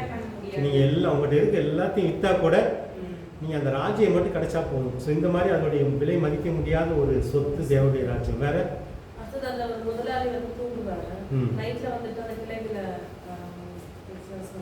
நல்ல நெல்லோட ஓகே. இப்போ இன்னொரு இந்த ஓமை வந்து நிறைய ஓமையை மூலமாக வளர்க்குறாரு. இந்த ஓமையின் படி பார்த்தீங்கன்னா, ஒரு விவசாயி நிலத்துல போய் விதைக்கிறாரு. இவர் வந்து கோதுமையை தான் விதைச்சிட்டு வர்றாரு, வந்து தூங்குறாரு. போய் பார்க்கும்போது பார்த்தீங்கன்னா களை சேர்ந்து முளைச்சிருக்குது. ஸோ இது எதை குறிக்குது? தேவனுடைய ராஜ்யம். ஆதாமுக்குள்ள விதைக்கப்பட்ட அந்த அடிமை. ஆதாமுக்குள்ள மட்டும் இல்லை, தேவனுடைய ராஜ்யத்தில் யார் இருப்பாங்க? கலைகள் இருப்பாங்க. இதை வந்து கலைகள் இருக்கும். இப்போ இந்த வந்து இந்த இடத்துல வந்து சில இவங்க அதாவது ஓமையில சேர்த்து சொல்லுவார், நீங்கள் வந்து கோதுமை தானே வளர்ச்சிங்க, பயிர் தானே இருக்கணும், இப்போ களை இருக்குது, நாங்கள் போய் பிடுங்கட்டுமான்னு கேட்பாங்க. நீங்கள் பிடுங்காதீங்க, நீங்கள் பிடுங்கும்போது எதை சேர்த்து பிடிங்குவீங்க? நீங்கள் கோதுமையும் பிடிங்கணும், அதனால் அந்த வேலை உங்களுக்கு வேணால் கடைசியில் பார்த்துக்கிறேன், நான் பார்த்துக்கிறேன் அப்படின்னு சொல்லி சொல்கிறார். இப்போ வந்து பிடுங்குற வேலை நமக்கு கிடையாது. அதனால் இது வந்து தேவனுடைய ராஜ்யத்தில் பார்த்தீங்கன்னா மணியும் இருக்கும், இதுவும் இருக்கும், வளர்க்கும், கடைசியில் பார்த்துப்பாரு. அதனால் வந்து தேவனுடைய ராஜ்யம் நம்ம இப்போதைக்கு சிலருடைய பார்வைக்கு பார்க்கணும். இது மாதிரி ஓமை மூலமாக நிறைய வளர்க்குறதுனால இது முழுக்க புரியுறது கஷ்டம். வேறு எதாவது ஓமை அதாவது ஒருவேளை சர்ச்சிலே பார்த்தீங்கன்னா கலையும் இருக்கும் பயிரும் இருக்கும்.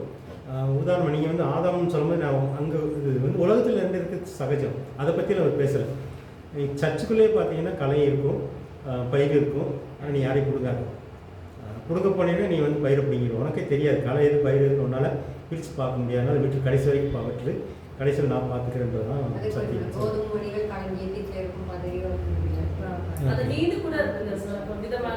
மீன் எதை பிடிக்குது, அதாவது ஒரு மீனவனை பற்றி சொல்றாரு.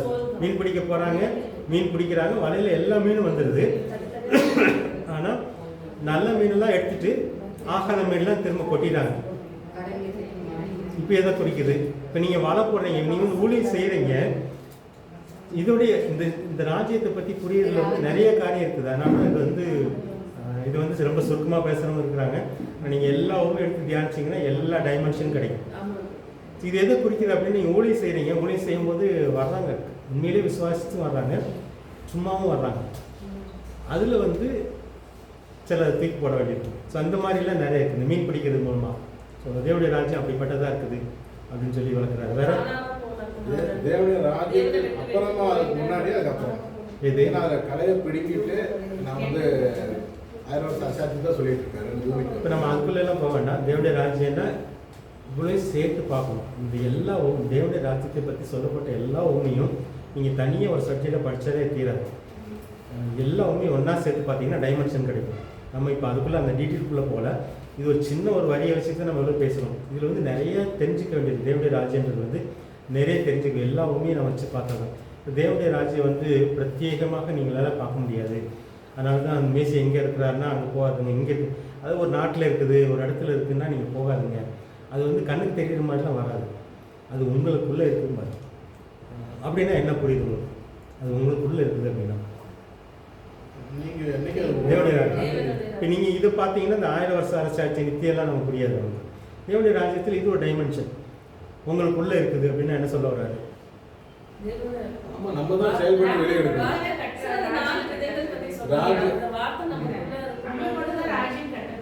ஓகே, இது இது வந்து ஆளுகை மட்டும் குறிக்குது. அதாவது இது வரைக்கும் சாத்தான் ஆண்டுகிட்டு இருந்தான். இப்போ நான் எப்போ இயேசு நம்பி வந்துட்டனோ இப்போ இயேசு என்னை ஆளுகை செய்கிறார். இதுதான் தேவன் ராஜ்யம். இந்த தேவன் ராஜ்யன்றது வந்து இந்த கான்செப்ட் பார்த்தீங்கன்னா இயேசு என்னை ஆளுகை செய்கிற வாழ்க்கை, இயேசுனால் ஒரு வாழ்க்கை தான் தேவராஜ். இந்த நம்ம வந்து ஆளுகைக்குள்ளே இருந்தோம் அப்படின்னா இயேசுடைய ஆளுகைக்குள்ளே இருக்கணும்னு அர்த்தம். ஸோ இந்த இயேசுடைய ஆளுகைக்குள்ளே இருந்தால் நமக்கு எல்லாம் கிடைக்கும், இதெல்லாம் தப்புக்காந்து அடுத்த டாபிக். ஆனால் இந்த உங்களுக்குள்ளே இருக்குது அப்படின்னா வேற ஒன்றும் இல்லை. நீங்கள் வந்து இந்த உலகத்துக்கு இப்போ வந்து நீங்கள் உங்களுடைய சிட்டிசன்ஷிப் வந்து அங்கே இயேசு உங்களுக்கு ராஜா, இயேசு உங்களை ஆளுகை செய்கிறார். ஸோ அந்த ஒரு கான்செப்ட் தான். இதில் வந்து நம்ம முழுக்க மற்றதெல்லாம் விவரிக்க முடியாது. வேற ஏதாவது உண்மைகள் ஞாபகம் வருதா? 10 கன்னிகைகள். ஓகே, அதுலேருந்து நம்ம என்ன புரிஞ்சுக்கிறோம்? 5 பேர் ஆயுதத்தோட அந்த இது வச்சுட்டு ஒரு ஆயுதத்தோட 5 பேர் இருப்பாங்க. 5 பேர் வந்து தூங்கிடுவாங்க. அப்போ நம்ம அந்த ஆயுதத்தோட காமிக்கிறோம். லாஸ்ட் மூமெண்ட் ஒரு ராஜாவுடைய வருகை ஒரு வந்து அது எதை குறிக்குது?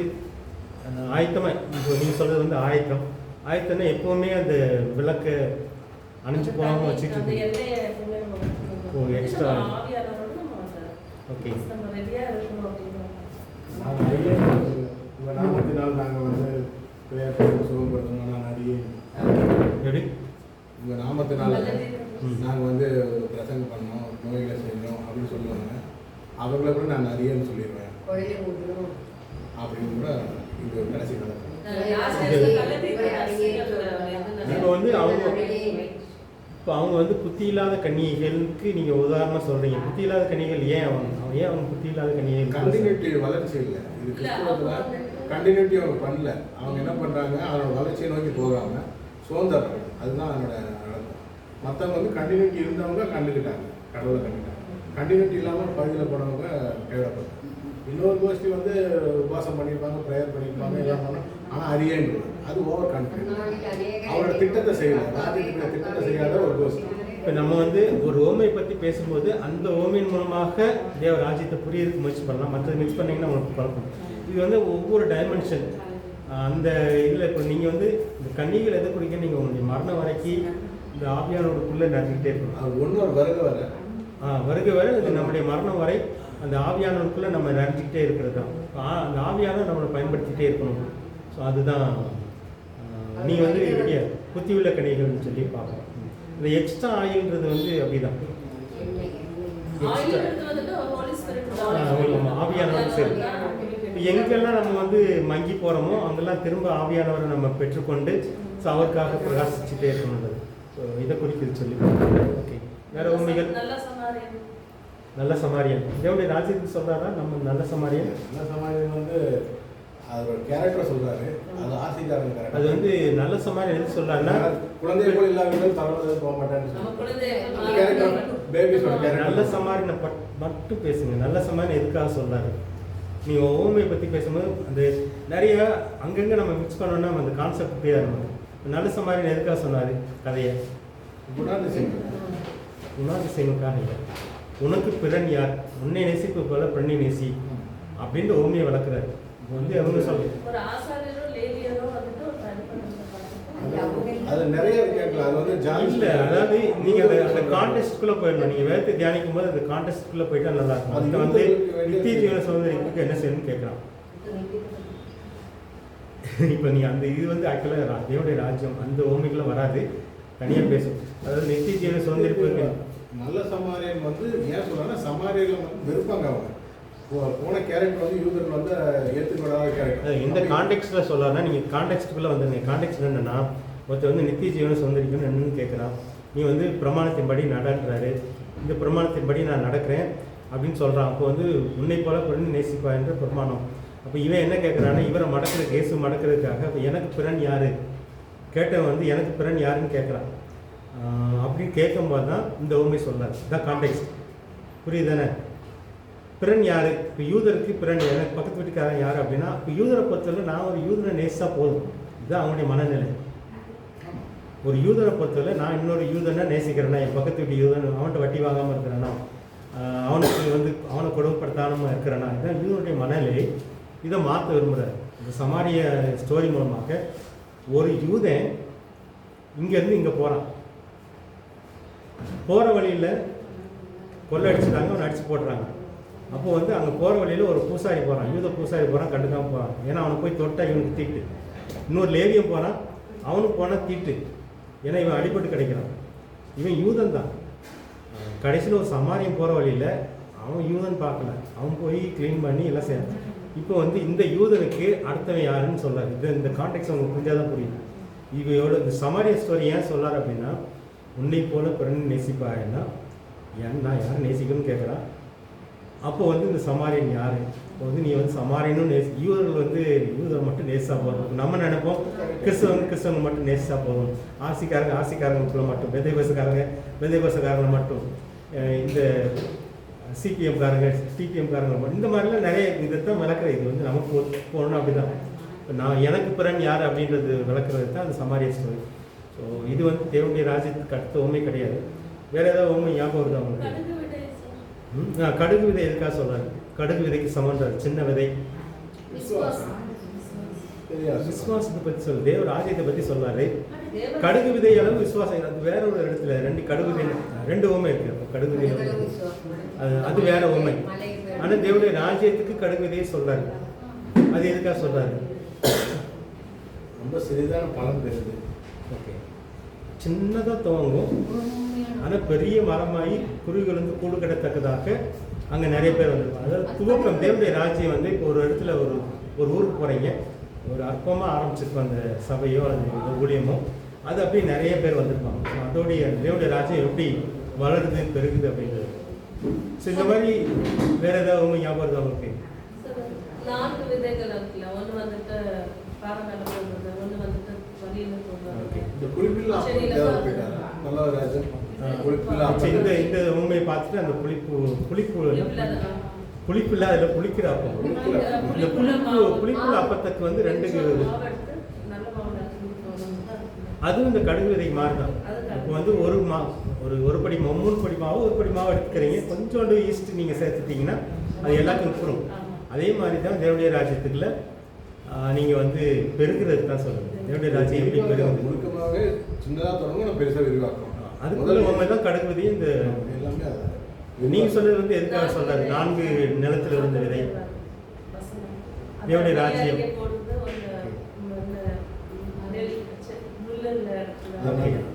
அவர் வசனத்தின் மூலமாக தேவனுடைய ராஜ்யத்தை வந்து கட்ட விரும்புறாரு. ஓகே, இதுல இந்த உண்மை மூலமா தெரிஞ்சுக்கிறது, ஒரு வசனத்தின் மூலமாக ஒரு பலனை பெற விரும்புறாரு. ஆனா சில விதைகள் பலன் எல்லாம் போயிருக்கு. சிலருடைய உள்ளத்துல விழுந்த தேவ வசனங்கள் பலனை எல்லாம் பறவைகள் கொண்டு போய் மறந்துடுறாங்க. அந்த மாதிரி ஒரு காரியம். அதுக்கப்புறம் கற்பாறை, உங்க மனசு சோதனை வருது. இப்போ வந்து இந்த சோதனை இங்கே வருது. வசனத்து நிமித்தம் சோதனை வந்த உடனே இருதயம் கல்லாயிருது. அப்போ பலன் எல்லாம் போயிடுச்சு. அவங்களுடைய வாழ்க்கையிலையும் கொண்டு வசனம் விழுந்திருக்குது. ஆனா இருதயம் கல்லானதுனால சோதனை நேரத்தில் கல்லாய் போறதுனால அவங்க பலன் எல்லாம் போய். 3வது வந்து அந்த கவலை அல்லது உலக ஆசை, அந்த முள்புதர்களுக்குள்ள விழுந்த விதை. சிலருடைய முள்களுக்குள்ள விழுந்த அந்த முள் வந்து எதை குறிக்குன்னா கவலையும் உலக ஆசை. சிலருடைய வாழ்க்கையில கவலை அல்லது உலக ஆசை நெருக்கி வந்து அந்த தேவராஜ்யத்தின் பலனை பெற முடியும். ஸோ உள்ள நல்லா இருந்துச்சுன்னா பலனை பெறும். ஸோ இந்த மாதிரி ஓமைகள்லாம் நீங்கள் ஊட்டி வச்சு பார்த்தோம் அப்படின்னா இது தனி சப்ஜெக்டாக தான் படிக்கணும். அப்படி படிக்கும்போது தேவனுடைய ராஜ்யத்தின் ஒரு ஓரளவுக்கு நம்மளால் புரிஞ்சுக்கணும். இது வந்து நம்ம சுருக்கியெல்லாம் சொல்ல முடியாது. நிறைய டைமென்ஷன் இருக்குது தேவனுடைய ராஜ்யம், பரலோக ராஜ்யங்கிறது வந்து. இதை பற்றி இயேசு பேசிகிட்டே இருப்பார். சில நேரத்தில் வந்து நமக்கு விளங்குறதில்லை. ஆனால் அவர் சொல்லுவார், நான் அங்கேருந்து வந்தேன், அந்த ராஜ்யத்திலிருந்து தான் நான் இந்த ராஜ்யத்துக்கு வந்திருக்கிறேன். ஸோ அந்த உலகத்துலேருந்து நான் இந்த உலகத்துக்கு வந்திருக்கிறேன். நான் அதை பார்த்தேன் கேட்டதை தான் அவங்களுக்கு சொல்கிறேன். அதனால் உங்களுக்கு புரிய கஷ்டமாக இருக்கும். அதனால தான் நிறைய ஓமைகள் மூலமாக இதை புரிய வைக்க விரும்புகிறேன். இயேசுடைய பிரசங்கத்திலேயே அதிகமானது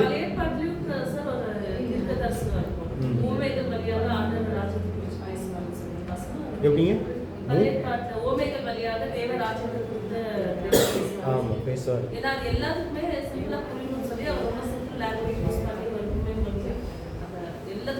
ஆமாம், ஓமைகள் வந்து சில நேரத்தில் அந்த ஓமையோடு ஒத்து பார்க்கும்போது தான் நமக்கு அந்த ஆழங்கள் புரியும்.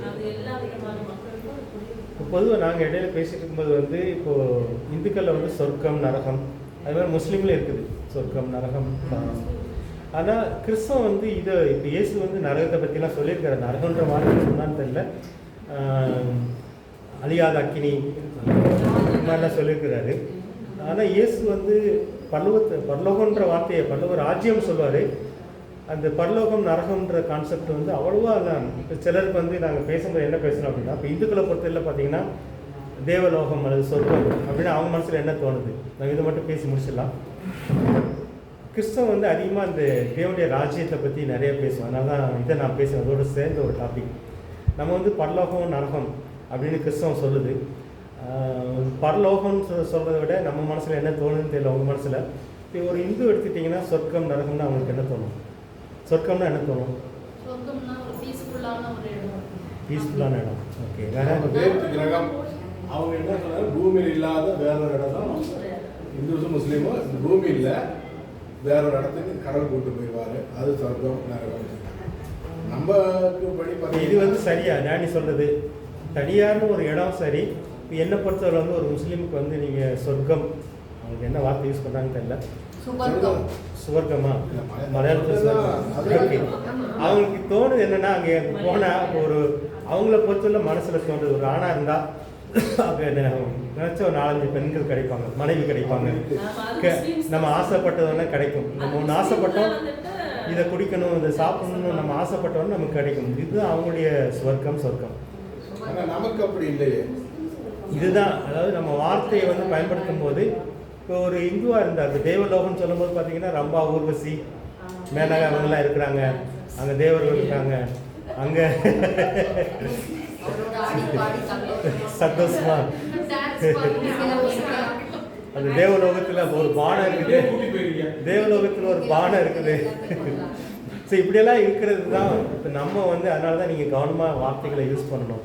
நாங்கள் எப்போனா நாங்கள் சசி இவங்கெல்லாம் பேசிகிட்டு இருக்கும்போது அவர் வந்து செட்டி மக்களுக்கு சொல்லார், நீங்கள் சொர்க்கம்னு ஒன்று இருக்குது. இப்போ செட்டி மக்களுக்கு சொர்க்கம்னா என்ன மனசில் தோணுதுன்னு கேட்குற முதல்ல நம்ம ஒன்று சொல்ல விரும்புவோம்.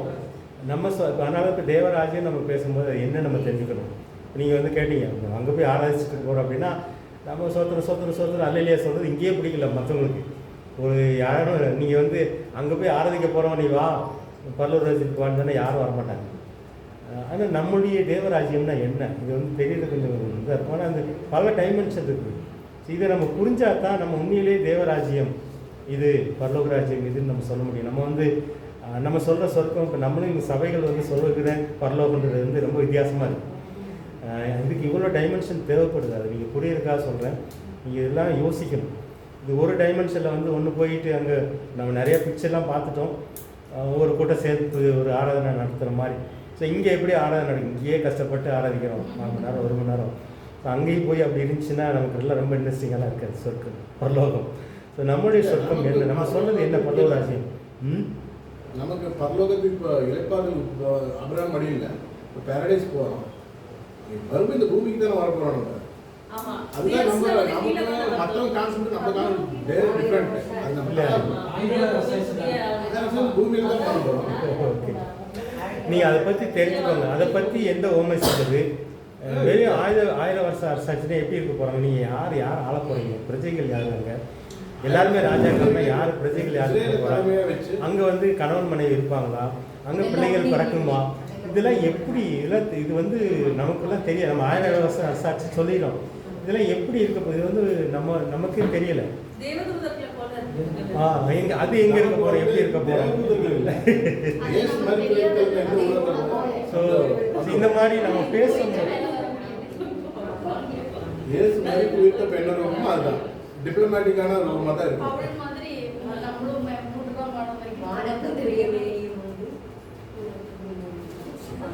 நமக்கு இயேசு என்ன மேனியில உயிர்த்தெழுந்து இருந்தாரோ அந்த பேட்டர்ன் தான்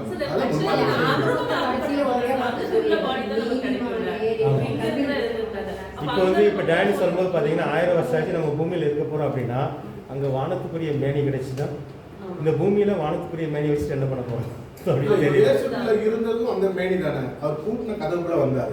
ஆனால் பிளட் டெக்னாலஜி அவருக்குள்ள இல்லை. இப்போ சயின்ஸாக போயிடும். நமக்கு பிளட் டெக்னாலஜி தான், மூச்சு இருக்கிறோம். ஆனால் அவர் பசிச்சு, இயேசு உயிர்த்தெழுந்த இயேசு பசிச்சு மீன் கூட பசி மீனை. இதெல்லாம் நம்ம பேசுகிறோம். நம்ம சொல்லுகிற தேவராஜ்யம் மேனி தான் நமக்கு 1000 வருஷம். நான் என்ன சொல்ல வரேன் அப்படின்னா இது வந்து நம்ம இன்னும் நிறைய தெரிஞ்சுக்க வேண்டியது. ஸோ அதுதான் முக்கியமாக. இதுதான் வந்து சுருக்கி எதாவது சொல்லிட வேண்டாம். நம்ம இன்னும் நிறைய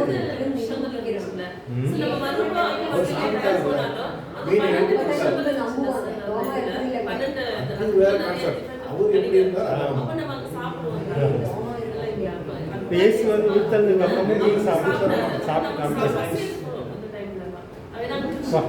அங்கே பசி இருக்கா தாங்க இருக்கா சாப்பிடணும். அதெல்லாம் எப்படி இருக்க போன்னு தெரியல. இந்த மாதிரி நிறைய காரியங்கள் இருக்குது.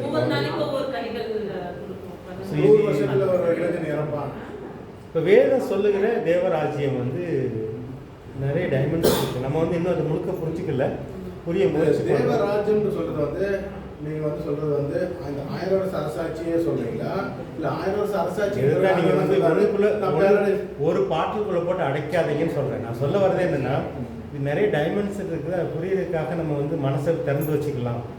இப்போ இதுதான் அப்படின்னு சொல்லி அடைச்சிங்கன்னா நீங்கள் இதை அடைப்பீங்க, இன்னொருத்தங்க வேற ஒன்று சொல்லுவாங்க, 2 பேர் சண்டை போடுவாங்க. இந்த தியாலஜிக்கலி இப்போ நடக்கிற ஃபைட் இதுதான். என்னன்னா இது மூலமாக நம்ம என்ன தெரிஞ்சுக்கணும்னா நமக்கு பல டைமென்ஷன் இருக்குது. பல ஓமே சொல்லியிருக்கிறேன். இன்னும் எல்லா ஓமையும் ஒத்து வச்சு பார்த்தாலே ஒரு பெரிய ஸ்டடி பண்ணணும்.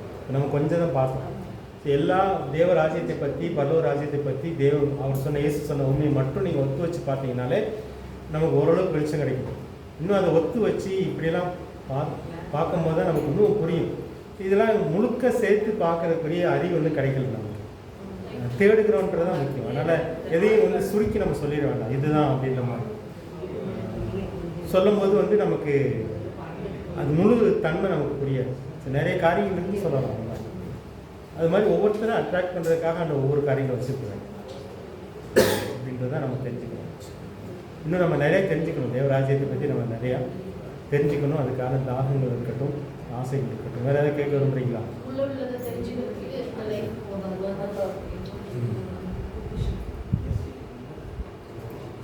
ஜெபம்லாமா? சாப்பாடு வந்துருச்சு. மீதியை நம்ம நெக்ஸ்ட் வீக் கண்டிப்பாக போகலாம். இயேசுடைய போதனைகளை வந்து நம்ம நிறையா தெரிஞ்சுக்கணும். அதுதான் ரொம்ப முக்கியம். இந்த காலகட்டத்தில் வந்து போதனைகள் வந்து திசை மாறி போகிறதுனால இயேசுடைய போதனைகள் அப்போஸ்தல போதனைகள் ஓரளவுக்கு பார்த்தோம். இயேசுடைய போதனைகள் நம்ம தெரியும் போது இன்னும் நமக்கு நல்லாயிருக்கும். சரி, யாராவது ஒருத்தங்க ஜெபம் பண்ணுங்க. இந்த நாளுக்காக நன்றி சொல்லி சாப்பிடுங்க. மகாபரிசுத்தமுள்ள வேண்டல் ஆண்டவரே அன்றைக்கு காரியத்தை கொடுக்கிறோம். அந்த நாட்கள் எல்லாம் நன்மை ஒரு நாள் கூட ஆயுசு நாட்கள் தந்து கர்த்தாவே இயேசு கிறிஸ்துவின் பிறப்பும் மற்றும் உயர்த்தை பற்றி மரணம் வரைக்கும் நாங்கள் விவாதித்துக் கொண்டு எவ்வளவோ கர்த்தாவே நல்ல காரியங்கள் எங்களுக்கு வாழ்க்கையில் கர்த்தாவே உண்மைப்பாதையில் நடக்க வேண்டிய காரியங்கள் எல்லாம் கர்த்தர் அவரே இந்த உலகத்தில் இருந்தപ്പോൾ எப்படியெல்லாம் இருந்தார்கள், எப்படியெல்லாம் சோதிக்கப்பட்டார்கள், அதுக்கெல்லாம் கர்த்தாவே எப்படி அவர்கள் அதை மேற்கொண்டார்கள் என்ற அந்த ஞானத்தை கர்த்தாவே ஞானத்தோடு செயல்பட்டார். அதே போல கர்த்தாவே போல எங்களை ஞானத்தால் எங்களை நிரப்பப்பட வேண்டும். ஆண்டவரே நாங்களும் உமக்காய் எழுதி பிரகாசிக்கிறவர்களாய் உங்களுடைய கடைசி கர்த்தாவே ஸ்தோத்திரம் அந்த கட்டளையை நிறைவேற்றுகிறவர்களாக இருக்கும். நாங்கள் ஒவ்வொருத்தரும் மாறப்போறது உங்களோட வல்லமை எங்கள் மீது ஊட்டி அபரிதமாய் ஆசீர்வதித்து நாங்கள் எழுதி பிரகாசிக்கிறவர்களாய் மாற்ற போகிற கிருபைக்காய் நன்றி செலுத்தி உங்களோட வல்லங்களை கரத்திலே தருகிறோம். இந்த வந்திருக்கிற எல்லா மக்களையும் வேறு பேராய் கரத்திலே தருகிறோம். எல்லாரும் அவருடைய தேவைகளை எல்லாம் சந்திக்கணுமே. கர்த்தாவே தலைமுறைகளை எல்லாம் ஆசீர்வதிக்கணும். கர்த்ததாசனையும் குடும்பத்தையும் அவருடைய தேவைகளை எல்லாம் கர்த்தாவையும் கரத்தில் தருகிறோம். உதாரணமாய் கொடுத்த பிள்ளைகளுக்காய் கர்த்தாவே அவருடைய படிக்கிற படிப்புகளை இவர் செய்கிற எல்லா ஊழியங்களையும் பிள்ளைகள் எல்லாத்தையும் ஆசீர்வதித்து நடத்த போகிறதுக்காய் நன்றி செலுத்தி உங்களோட வல்லங்களோட கரத்தில் தாழ்வு குறித்து ஜெபிக்கிறோம். இயேசுவின் நாமத்தில் பிதாவே ஆமென். ஆத்மாவே கர்த்தரை ஸ்தோத்திரி, உடலே கர்த்தரை பரிசுத்த நாமத்தை ஸ்தோத்திரி. ஆத்மாவே கர்த்தரை ஸ்தோத்திரி, கர்த்தர் செய்த சகல காரியங்கள். இஸ்லாம்